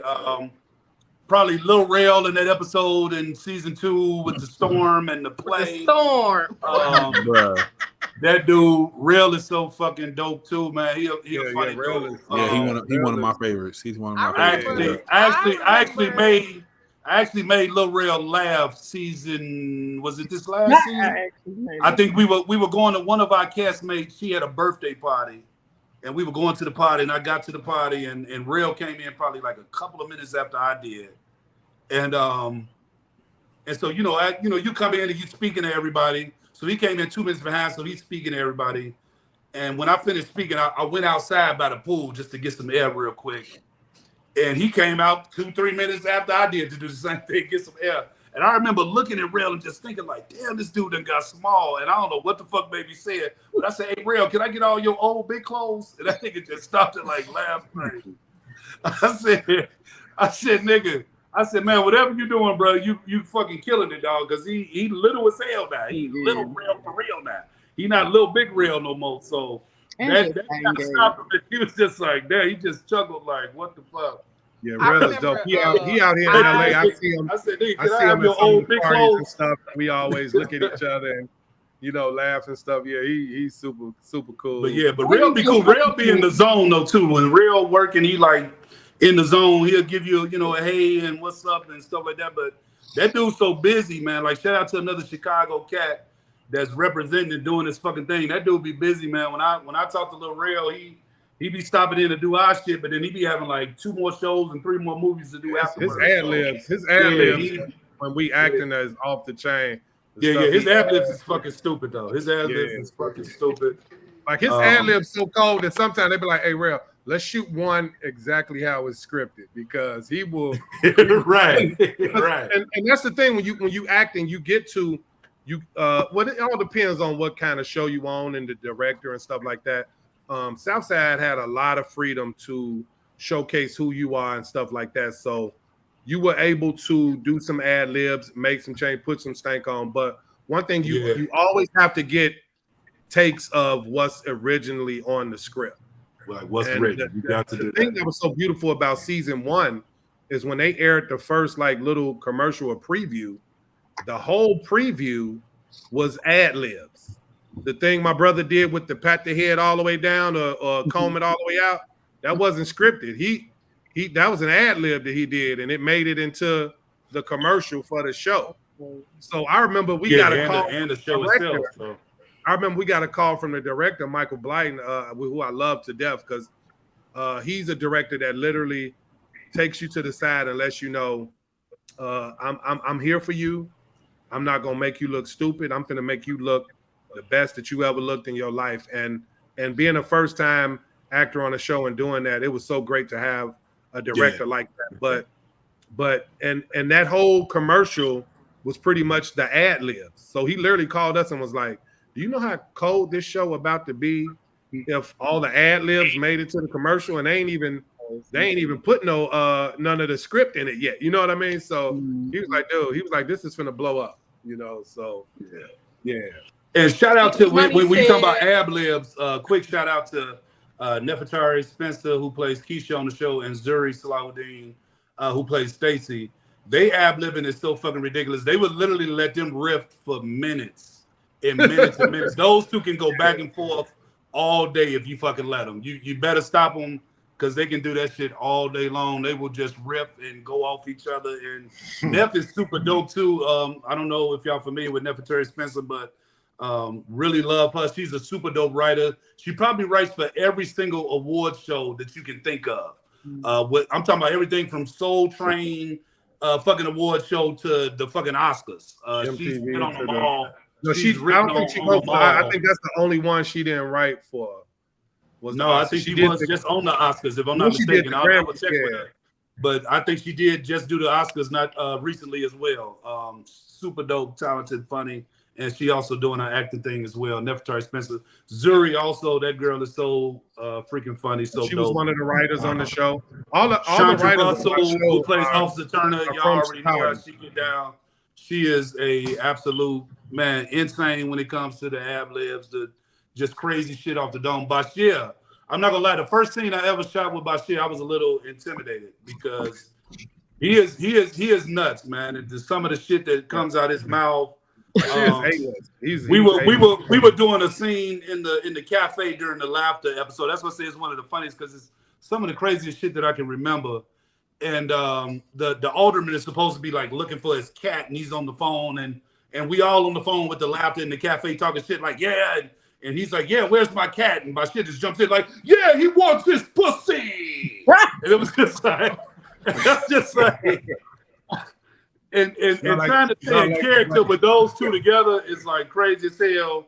It took until like days later when I shot my final scene. And some other stuff who plays Sandy. Check out a movie, A Simple Favor. Yeah, if you've never seen A Simple Favor, check that shit out. You remember Gorgeous Ladies of Wrestling? I don't know if y'all seen the new Top Gun. He played Hondo in Top Gun. He was Tom Cruise's best friend in that movie. He's fucking legit. He's fucking legit. Not even just he's a dope writer and producer, but the boy can act his ass off in anything. He's dope. Lisa Ray, it was dope working with her. She was sweet, cool as hell. First thing she ever said to me was, hey, Mr. Clean. So when she said that, I was like, okay, so we cool then. We right. We can kick it. Shit, matter of fact, I think I still got up. First thing she said to me was, where the weed at? That's me and her on my screensaver. I don't know if y'all can see it, but turn. No, you gotta put it in the camera. Whoa. Technical difficulty. Commercial break. We'll be right back. That's me and Lisa right there. That's actually my screensaver on the phone. She was real sweet to work with, real cool people. But you got to call her Lisa Ray though. Don't call her Lisa. You get your ass. That's her name. That's her name, Lisa Ray. Yeah, it's Lisa Ray. So some people, they get cute to think they really know her and be like, "Hey, Lisa." She be like, "Baby, it's Lisa Ray." Yeah, she'll check. He'll get checked about the Lisa Ray thing, but. Other than that, though, she's super dope, man. It was dope working with her as well, man. We got a few comments here. Easy Money said the show felt very natural. It didn't even feel like y'all were acting. It wasn't. And he it wasn't loved really the acting. Easy Money episode. And then he also loved the Chicago's #1 party promoter episode, too. Let's see. He said Officer Turner is probably my favorite character. Yeah, she's crazy. Also love the she episode. really set the tone in season 1. Like, as one of the top runners of the show, she really set the tone in season 1 with her performance, man. Her acting, it's crazy. She's also a writer on the show as well. Yeah, she writes on the show as well. Yeah. My favorite episode was the episode where they were using the truck for like an ambulance. And I felt like that was my favorite episode because it was so fucking relatable. Simply because I'm the motherfucker that's at work trying to do some other shit or some outside shit at work and not really doing the work shit because I'm trying to do my other shit. And that was real life shit too. I'm not doing work. I'm doing my other shit. In real life, I used to be in that Riddance in the truck doing everything. We used to we would move each other shit from one house to another. One of my mans we used to go pick up his weed in that motherfucker. Man, we did whatever the fuck we wanted to in the streets of Chicago with that Riddance in the truck. So like I say, it's a lot of real life shit going on in the show. That's really why it feels natural because everybody is kind of really being their fucking self. The hardest part wasn't even the acting; it was the memorization. That's probably the hardest part of acting anyway. The memorization. You have to memorize it to a point where you can try to act or do something with it, or you have to know what's on that paper, and that's probably the most stressful part about this whole process. Is the memorization, knowing your shit. It's literally all eyes on you with that fucking camera, and everybody's watching. And shit, there's even a script supervisor that their sole purpose is to make sure people saying they rhymes like. That's all they do. They sit there and they listen to every fucking word and make sure it's what was on the script. And if you don't get it right, you're going to hear a little voice over that wall like, that was da-da-da-da-da. And it's like, oh, shit, my bad. If you don't hear her, you doing good. If she's constantly calling, if they like cut, and if she come from around the back, you really fucking up. You walk onto the set to talk to your ass. Oh yeah, you fucking up. It's time to get your study on. Yeah, that night That's you better when get you home and pulled to the study. side by a couple of executive Yeah. producers. Yeah, I need that job. Did you yeah, sleep producer well? gonna pull you to the side and be like, "Yeah, did you sleep Yeah. good? Did you know, Sleep good. Yeah, I like, need what the that fuck? job Like, right there. everything good? I'll listen to Everything somebody all talk. right? Because Yeah, for real, these things are done. And that's another reason you can get canceled too. Money.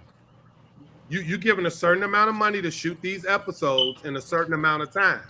And if you go over that, that's money. So, like I said, you could be happy. Like season 1, we were laughing, giggling. It came to a point where, because Officer Goodnight is also executive producer, and it came one time we were filming, and he was like, "Hey," he had to pull us to the side and was like, "Hey, this is what we're doing is phenomenal and is groundbreaking, but it can all be over if we don't get our shit together." And then that's when we had to realize that you can have a great time once you got your shit together. But if you don't, then you need to be, instead of talking and running your mouth, you need to be off to the side. If it's a cut, well, it's like 10 minutes because, the light people got to come in. They got to switch Go stuff. make sure you got that line right. Don't be over at the snack table trying to eat and shit and run your mouth. No, you better be sitting with that little mini sides. We call the little script sides. You better be reading your lines and getting your timing together and getting everything. You're gonna deliver that shit and everything else, right? But that's the quickest way to not make it into an entire season or the next season if you get picked up. That's an easy way to get replaced. Yeah, I was crazy about them lines. I was probably one of the. I think I'm gonna give myself the title of one of the top guys that knew his lines, because I literally would not read them alone. I would write my shit out like punishment. And so every single one of my lines had to be written 4, 5, 6, 7, whatever times I felt like it needed to be written into my brain. I would write that shit into my brain. I couldn't just read it and memorize it the way I wanted to memorize it. So I wrote I don't care how many lines I had. They had to be written out no matter how much time it took. And it sucks. It's work, but it's better. Work. It's better than being on that set the next day and looking like an asshole in front of everybody, like you don't know your shit. So I would stuff changes all the time. You can memorize some lines and then come in the next day and they be like, "Here go a whole new script. Here go a whole new." And you have to learn it on the fly. You have to learn it on the fly. Yeah, because they'll change that shit the day you come in. You done all night long memorize that shit. They come in and be like, "Yeah, this is what we doing today." And you be like, "Damn, really?" You might film to 10 p.m., 11 p.m., and then you get the email at 11:30 in the evening that your call time is 5 a.m. You still gotta learn. You still gotta work on them lines for tomorrow. I've literally gotten the call time at 11:50 because it's people who their job is literally to let you know where you're supposed to be, when you're supposed to be there, and what you're gonna be working on. Like it's very professional. Right. So there's no excuse in the world for you to be like, I didn't know, because you literally pay people to tell you where you're supposed to be, what time you're supposed to be there, where you're supposed to be there, and here go what we shooting for that day, that script, those lines. So I've literally been up working on lines till 2 a.m, got up at 3:30 and was on my way to set somewhere on the south side or west side, wherever we were shooting. It's crazy. At 5 o'clock. It's fun and then it's not fun at the same goddamn time. If you're doing a comedy, it's a little fun because shit gets fun. You gotta get your sleep wherever you are. I don't know how people that do dramas and shit do it. I don't know how they do that shit. This drama all day and them damn crazy ass schedules and all that other kind of shit. That's why I used to just know my shit. We had 10-minute breaks and I've laid down on the concrete and went to sleep in front of everybody. Didn't care where I like. Damn stray dogs running past and shit. I didn't care. I'm like, I'm finna get this 10 minutes because that's how crazy it be. How do y'all keep y'all motivation for the craft, like to perform? I told you that's basically it. It's still one of the greatest jobs on earth, even though it's that hard and it's that crazy. Like when you have those great days, it just pushes you to keep going. You know what I'm saying? Yeah. And that's how you keep going, because Man, it be some real crazy Especially days. when you go in and you nail it and you know you getting better and you feel it getting better. It starts feeling. And the good news is, you know, for our show, filming was at the worst 3 months. So it's hell, but it's like 3 months worth of hell. It's not like you do have to do it for a year. You gotta, you know, it's like boot camp or something. You know, you're gonna be there 2-3 months and you're gonna, you know, get it done.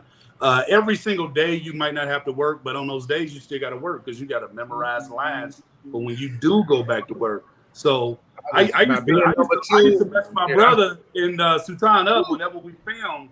We would be in between takes, and I would be saying lines in my head, and they would be like, "Nigga, that ain't what we doing today." I was like, "No." I'd be like, "No, this for next week," and they'd be like, "Motherfucker, like what the fuck?" Like man, you know. But I would, especially if I knew I had something really big coming up, like if the line was gonna be long as hell, like 2 paragraphs long and all that, I would start working on those lines like days or even weeks in advance sometimes. Like I would just go to it and be like, I'm gonna write this out a few times now. That way when I gotta really get into it, it's already in the back of my head and I can pull it back up and get that shit done and get it taken care of. So that's it. You gotta kind of be thinking 10 steps ahead when you're doing this too. That's your best bet, you know, unless you just got one of them photographic memories that some people have. I in my opinion, I believe the best actors have the best memories. I'm gonna be totally honest about that. Some of the best actors, I believe, have the best memories because when you really know them lines and you can really recite that shit, you can. Pablo, really, you wouldn't make it then, huh? Then you can play with them. Then you can play with them. You wouldn't make it as an actor. You can really play with it. You can do this. You can do that. You know, I really believe some of the best. Honey. And then in all this chaos, I mean, you're being pampered. I mean, to be like I was number 2 on the call sheet. My brother was number 3. So that's like we're stars of the show. So I mean, it was for 3 months. I didn't even like tie my own shoe. Like it was somebody my shoe right. Before I could even bend over. Before I could even bend over, somebody be like, "No, okay, I got it. I got you." And get down and tie my shoe. If it was sunny outside, when they would say cut, somebody was walking the street with an umbrella and with a fan, blowing it in your face, giving you a water, putting some Beyonce. That is true. Right. So has that affected so if you act like you want to suck your own dick, somebody says, "Oh, wait a minute, I got that for you. Wait a minute, I got that." No, that's in the Me Too era. That's the fastest way to get canceled. Maybe back in the day, but now it's a Me Too movement. The Me Too movement going on. Conversation the very first season before we ever even shot shit. Bashir called us. Never say that on no set because oh my god, you acting on the show, but he also called real quick and told you have a real conversation. Hey, don't you flirt with nobody on this motherfucker? Don't you say no crazy shit to nobody on this motherfucker? You don't like nobody on this motherfucker. I don't give a fuck how cute that motherfucker is. You don't say they dressed. You don't look nice today. I was watching a Marlon Wayans interview. He like back in the day, I used to invite motherfuckers to the crib after we film. Partying, dancing. Right. He say, "Nah, I don't talk that shit to no more." nobody because on that. The first thing a woman can do is come back and be like, "Well, I suck this motherfucker's dick because he promised me a role on the show." Now you got not only you, but now the network in trouble and shit. They looking like, really, nigga? So now it's like, yeah, you gotta. It was a woman on our set that got fired. She had speaking parts. She was an older lady, but she actually she was saying inappropriate stuff to people, and they let her go. Yes, you gotta see you. Yeah, they had to tell her. Since y'all was shooting in Chicago, right? Like everything Chicago, the real Chicago, right? Yeah, so the people that were just walking by. Was it like any stories like that? Like people like trying to get on the set or just? Oh no, people from the streets got on our show in certain situations. You know the Steppers. It was people just walking down the street that's on the show. Remember the Steppers episode? Mm-hmm. Yeah. That girl that I was dancing with, she was walking down the street, and Bashir, who plays Sandy, was like, "Hey, do you have a dress?" She was like, "Yeah, in my trunk." He was like, "Come on." And she literally she was ready. If you was ready. Stay ready. She went to her car. When I say the realest, that's why I love that I was a part of it. She was a little musty. I don't know if she come from work, but when I had turned her around like this, I was like, whoa, you know what I'm saying? But hey, I'm telling you, let's not get it twisted. Hey, it be like that on set sometimes. When you like that on set. Especially if you're filming in the summertime. There's no air conditioning on the sets. You can't run AC while you film. Because it makes the noise. Yeah, you can't have that in the background. If it's 90 degrees outside, it's 90 plus inside. It's hot as hell. This nigga said she was a little musty when I spun her you got the around. lights. You got the lights going. You know what I'm saying? All that stuff. So it gets real. Yeah, that particular day was hot as hell too. I remember it being like 90 something. It had rained. It was super humid. Ugh. And it was sticky and everything as hell. It was fucking. You know what I was mad about the acting side. You know, I used to watch. You know, like Will Smith and them, they would be in their trailers and stuff, and it looked like they just having this big old ball and stuff. Like, you really don't be in your trailer. Like, your trailer is really your trailer. Get dressed, first thing in the morning, get dressed, and then you don't see that damn trailer again until it's time for you to put your shit back on and go home. And like, go home. You working. You work. I thought you used to be able to go in that bitch 5-6 times a day, get your cat maybe a jag off in or something. No, No, you ain't getting none of that. None of that. Yo. But yeah, that's what I do love about the show, though. It's so authentic, Chicago.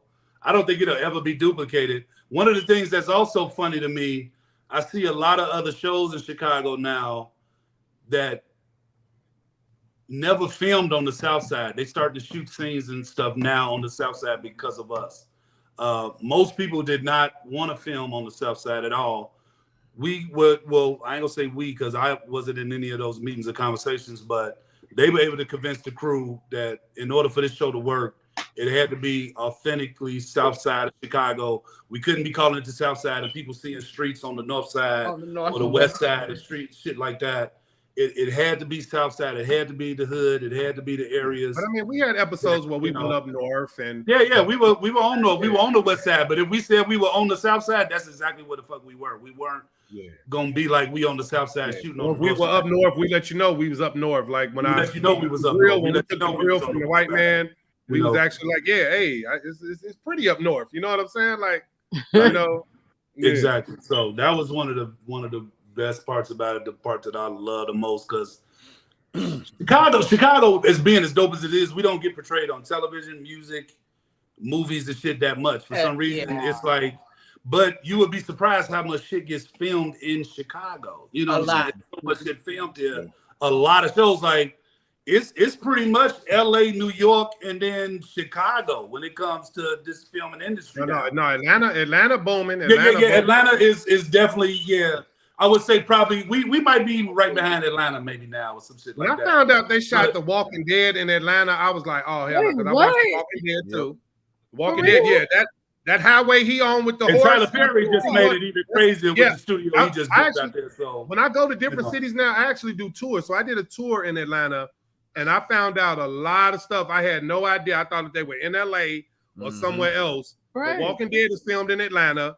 Wakanda, that was filmed in Atlanta. Yeah, all the Marvel. Hey, I'm keeping it real.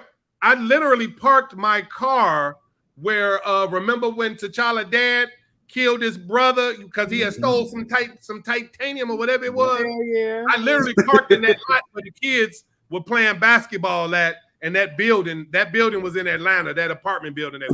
He got the Marvel deal to come to his studio. Atlanta has whole blocks that they use just for so Chicago is number 4. Chicago's probably number 4. Whole stores into and make it look like it's LA or New York and stuff like that. Like there's whole blocks in Atlanta where they just use as sets. You know what I'm saying? And then of course Tyler Perry came along, and when I saw he had a whole exit on the highway named after him, Tyler Perry Studio exit, I said, oh yeah, it's a wrap. Yeah, Atlanta. So Chicago's booming. They used to be an Air Force base. Yeah, we had center space. Studio we filmed what Tyler Southside Perry Studios is. It used to be an Air Force base. Yeah. And now, but even like, but to go back to my point, like even shows like The Chi, that show was supposed to be, a show about Southside Chicago life. But that was what most people complained about when they watched the show. Like, man, that ain't on no damn Southside when they see the street and shit. But now I see I'm not even from there, and some of them streets, I'd be like, hey, that's not. Yeah. But now I just watched The Chi this past Sunday, and they driving through South Side of Chicago. I just watched Power, And Tommy was just driving on the south side of Chicago. He was all over the south side driving and shit. Nobody was doing that really until we did our show, and we was like, you can actually get out here on the south side. Shout out to the Shy. I will be on. Yeah, my brother will be on the side coming up in a couple of weeks. Okay. I guest starred on that. Okay. Filmed that in April, like right before the strike and stuff happened and everything. Had a great time. Now I hope I didn't get cut out or nothing, but you know what I'm saying? Because that does happen. That's another thing too. No, I'm gonna tell you, it's a serious and a real thing. You can shoot something. Thank you, because I was in an episode of Shameless. Watched the whole episode and saw that I had got cut out that bit. Yeah, it's that's crazy. what somebody just said, that Shameless was mostly so funny. I filmed did in Toronto. Really? No, Shameless does a lot of their Chicago shots, like the house, the Gallagher Stadium and stuff. Mm-hmm. They were never inside the house was a studio in California. They just shot the outside of the house. And I didn't learn that until I got on set. I don't know that. I filmed on Shameless right after we did the pilot for our show. And the assistant director on our show was the assistant director for Shameless. And you know, I thought she was doing the Hollywood talk. Lauren, rest in peace. I love her. Rest in peace to Lauren. We love you, Lauren, forever and ever and ever. In television, man. She another one who will make you look great. She will always make sure she got you right. But she invited me to come. She's like, it ain't a speaking part of nothing. I said, hey, I don't care if I'm fat dude number 2 walking down the street. I was like, I love Shameless. Yeah. And I said, I just want to be a part of it. So went on there, got to meet the main man. We talked for about an hour because he was like, wait, he went to her and was like, wait a minute. You telling me it's a star from another show coming to do background work on my show? He was like, bring him to me. So we talked for about an hour. Then Lauren was like, hey, we about to shoot another scene. You want to come over here? I go around the corner with her. They were filming on the west side. We were on the west side. I walk around the corner and I'm looking at this beautiful woman with the headset on and the clipboard and everything. And I'm looking and I'm like, I know this woman. I couldn't get it out my mouth. It was Regina King. Oh, and wow. Regina King had actually wrote that episode of Shameless. And she was co-directing it. So she's so fine.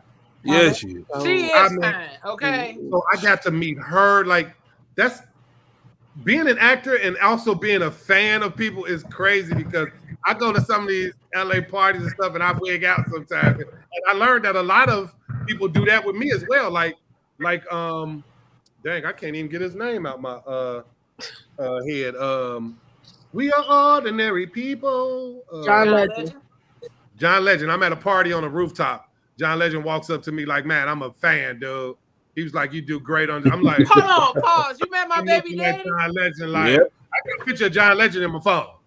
I'm at a party with him, and he walk up with the fur coat on. We on the rooftop, and I don't know where he got this fur coat from, but I've never felt fur. I don't know what kind of animal that was, but the fur coat I felt from my aunties and grandmamas and them.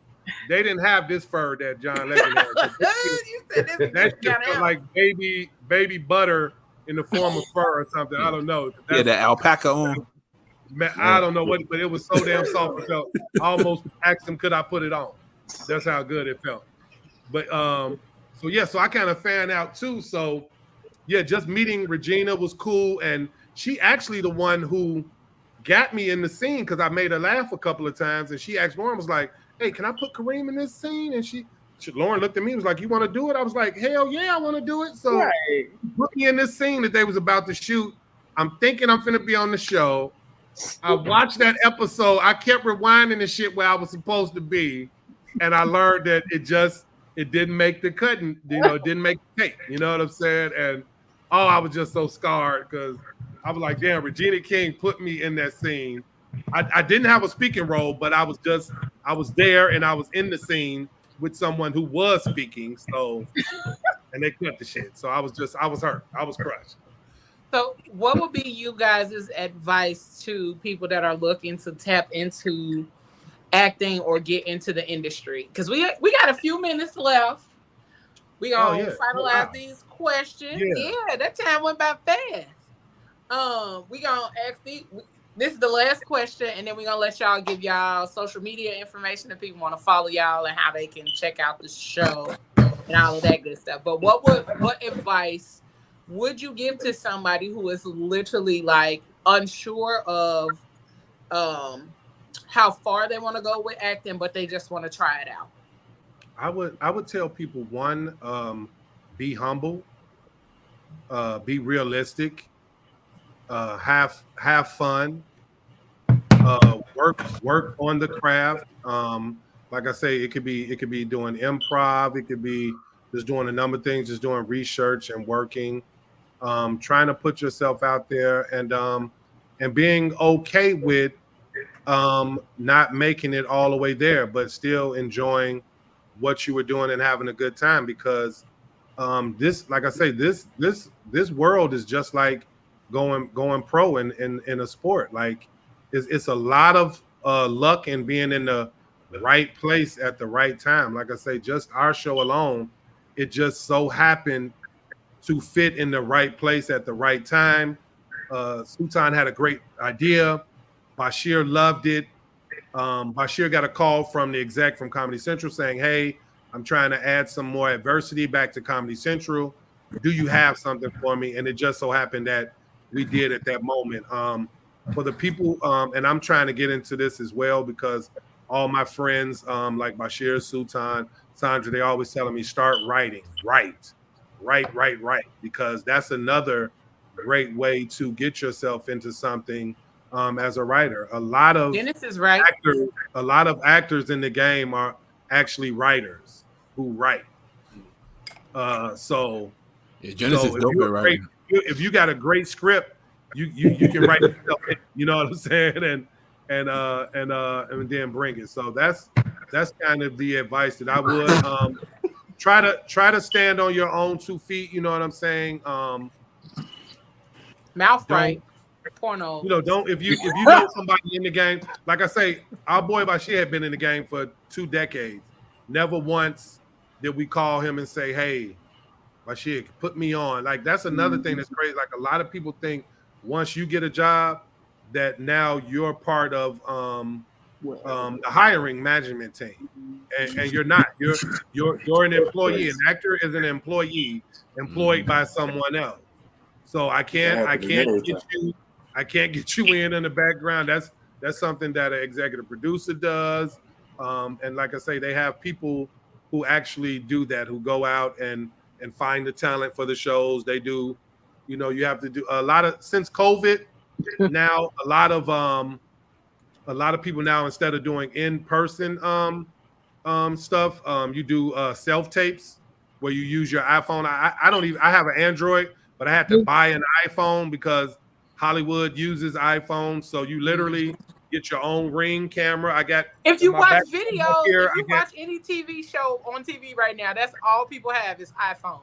Yeah. In every fucking TV show. In my other room back here, I have my blue backdrop. I have my Ring light, and that's where I do my self tapes, and that's where I work on my craft and do stuff like that.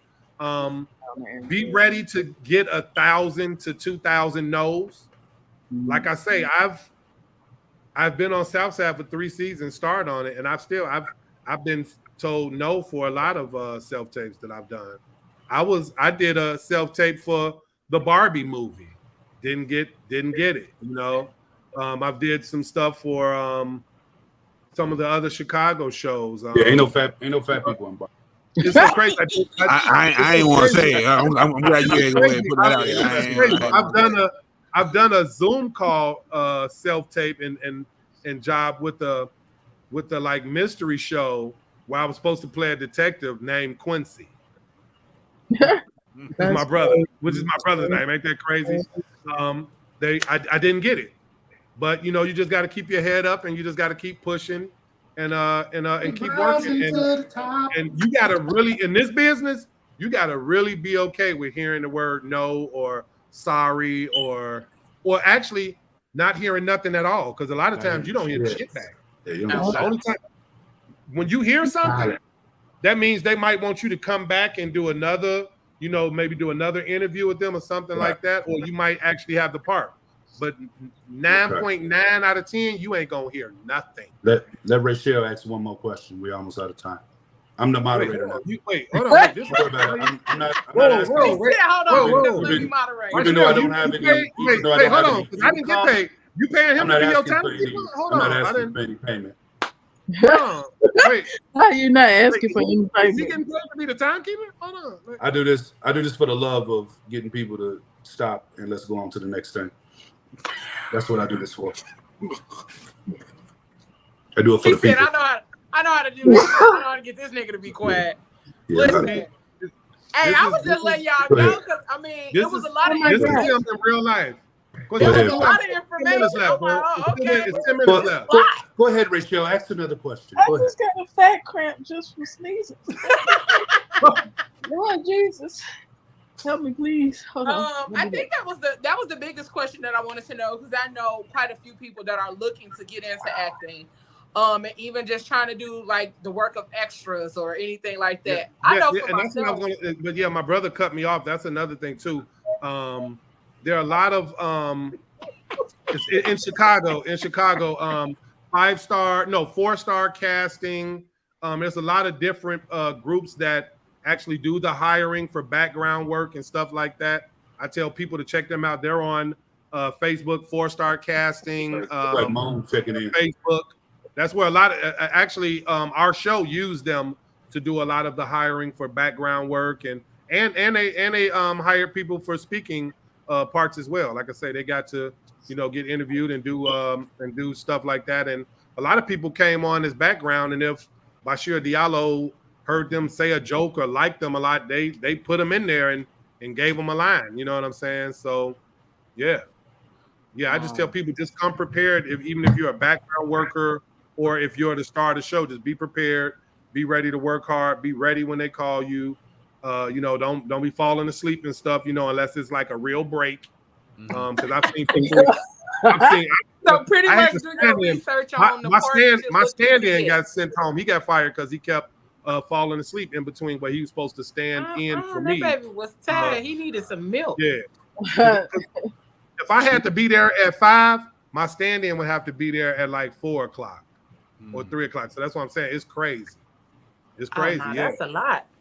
And if I had to be there at 5, the crew was already there at 3:30 getting stuff together. Oh, that's Zaina. Hey, Zaina. Quincy, that's Zaina. She said, "Hey, bro." Yeah, that's Zaina. Yeah, that's one of our girls. Well, that was a lot of information. I'm glad that you guys were able to give us a lot of the background of the show and giving us what that looks like on the back end, what that looks like. Because when I hear 3 seasons, I hear 3 years. You know what I'm saying? Like the mouse said. He said 3 years. That's the same thing I hear when I hear seasons. So, but if you think about the breaks and all of that other kind of stuff that you guys take between creating the next season, that is not actually 3 years, it's longer. So, because that kind of information was very 4 to 5. It takes 4 to 5 months to write a script. Alone is like 4 or 5 write a months. script. Yeah, just to write the scripts for the show. Yeah, just to write the scripts. Yeah. So after season 1, and then y'all done, then they wrote a new script. Yeah, and then that's when you start filming. Once you get approved for another season. Yeah, once you get approved, first you got to wait for the approval. That could be months after that season aired. That could be months. Then once you get approved, then it's like, okay, y'all can start the writer's room on this date. And then 4 months after that is when they got the scripts. Oh, damn. So it's possibly a year after the show actually aired. Yeah, it's crazy. Okay. Unless film the show with the network then they got to edit it. Then they got to promote it. They got to edit it. And then even after you film it and they're editing it, you might have to do PR work, which is where you have to go into a studio because maybe something didn't get heard on the mic well. Like I've had to go. So you got to add the little pieces. I just did it for the Shy as well. Like a month and a half ago, I had to go to one of the studios here in LA and get in the studio like I'm about to cut a record or something. And they put the scene on the big screen, and then you hear these little beeps in your ear, and then you have to, whatever line that didn't get picked up well on the mic, you have to redo that. So a lot of times when you watch these shows and something might sound a little different off, that's because they had to change it with some PR to change that line or to make it sound better, or if something didn't make it through legal, like for the Shy, I said something that didn't. Shout out Real Rhythm Radio. Shout out Real Rhythm Radio. They had to change the Shout line. out to Real Rhythm in a building. Yeah. Wait, Real Rhythm Radio is in the building?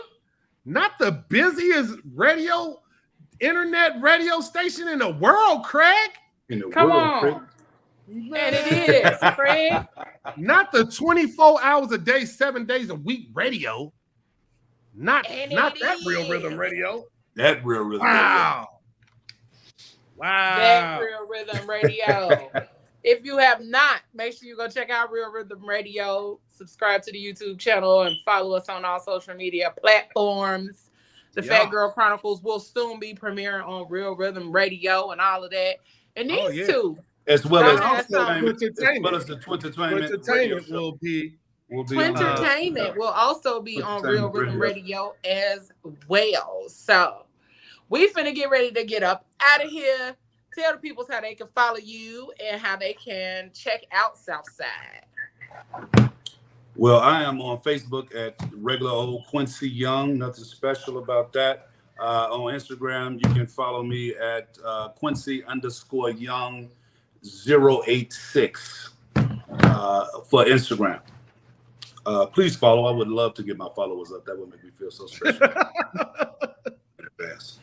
I would love to earn my blue check someday. You don't earn them no more. You pay for them now. My blue check. Oh no, okay, but I won't need a blue check. I was verified, but both my accounts got stolen on Twitter and Instagram. Yeah. By a disgruntled ex-manager, but that's a whole nother story. We'd have to do another podcast on that. Okay. We're gonna do a whole show about disgruntled. Watch who you hire as your managers and all that other stuff, because it's real dirty. It's dirty out here. Make sure they don't have them woman scoring tendencies. Management. But you can follow me on Facebook at Kareme Young, Kareme. That's how my mother spelled it. She wanted to be a little different. So it's KaremeYoung. And I'm on Instagram as Kareme Young 086. KaremeYoung 086. If you ask us why we both have 086, that's because the block we grew up on was 86. So we representing so that you know we are Southside. For real. Yeah, we're not in Bellwood. Oh, no. We're not low-key shade. Not out west. I'm just playing with you. That's that shade. You know you my boo. You brought the blue label Smirnoff on the show, so you know it's all love. Smirnoff. So make sure you check out the guys.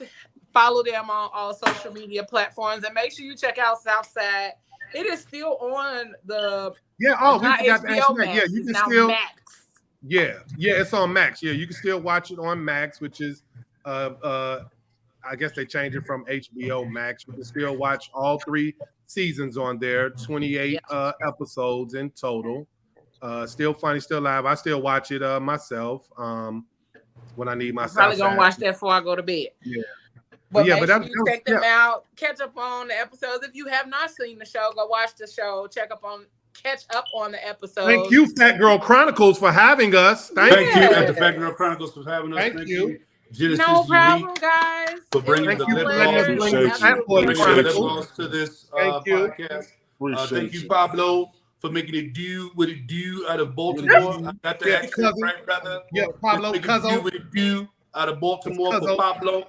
And to my man's the mouth, man, it was good hanging out with you, brother. For sure. I'm getting the whole marquee. I'm getting the whole backdrop. Paid $27 for it. You like it?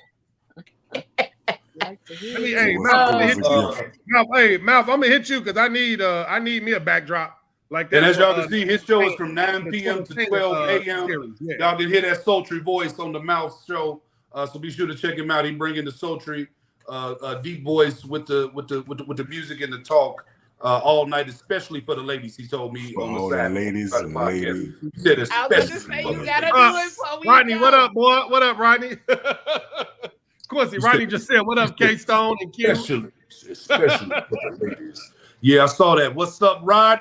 So make sure you follow them. Make sure you subscribe to the Phat Girl Chronicles YouTube, PGC Media, PGC After Dark, and make sure you follow all of these amazing co-hosts of mine. We got the Mouth _moments. Make sure you follow him and check him out on Sundays for Sultry Sundays on ablazingradio.com from 9 to 12. Listen, it is absolutely a vibe each and every Sunday, so make sure y'all check him out. Make sure y'all check out our friends over there at Kerrigan's Media Group. They are always represented. And then make sure on Thursday you check out Thursday Night Live, and every other Friday you check out the Crazy Rich Aunties for PGC After Dark. Pablo, they got a whole bunch of shows over there, so I ain't even gonna start listing them off because I've even fucked it up. But make sure you follow Kerrigan's Media Group. And for all your media needs, your graphic design needs, go ahead and hit up your girl Genesis Unique You need a writer. Perspectives. I've been passing out your name like flyers. She will not be drinking when you call her, okay? I won't be drinking. I'll drink after we drunk already. Yeah. And then make sure you check out your girl Leo Rochelle, and that's Leo LEORACHEL __ on Instagram. Follow the Phat Girl Chronicles on all podcast streaming platforms and all social media platforms. PGC Podcast, PGC Media, PGC After Dark. It's a PGC thing over up in this thing. All right? Y'all know what I say. Whatever you do for the rest of the evening and the rest of the week, don't do it with your half-ass. Do it with your whole ass. All right, y'all? Make sure y'all join us next week. Even if your back pockets touch. Even if your back pockets touch, it's okay. It's all right. Make sure you join us next week because guess what? Next week we hit our 3-year anniversary, all right? Oh, wow. 3 years we've been doing this show. Even if your front pockets 3 touch. years Even if on your front pockets September touch. the 15th. And we will be in beautiful Montego Bay, Jamaica for the Fat Fam Jamming in Jamaica event. I cannot wait. We touch down on Thursday. What them girls do? Tuesday before Damn we sugar. get up out of here. We're gonna have a great time in Jamaica for those of us that are going. And when we come back, I'm telling y'all now, when we come back from Jamaica, we already got another trip being planned. Let's go. I'm going to this. I don't want to hear nothing next year. Nothing, son. Let's go. Right? Next year we celebrate 5 years of PGC. It's 3 years for the podcast, but 5 years for PGC. So next year we got a 5th year anniversary of PGC. I turn 40 next year. And we got our 4th year of PGC, the podcast. It's gonna be a banging ass year next year. So when we come back, I don't want to hear nothing. All right? We plan your bedtime. Take your little young ass to bed. Don't forget to watch me on the shot. Episode 8 coming up soon. All right, got my pajamas on. Hey. All right, y'all. Y'all be easy. Thank y'all for tuning in. Make sure you hit that share button. We love y'all. We appreciate y'all to the fullest. Thanks for having us. Thanks for having us. On Tuesdays. We love y'all. We love y'all. We love y'all. And we out this thing, all right? All right? Right. Y'all with me? Yeah. All right? Yeah. And we out. You gotta do it with your whole ass.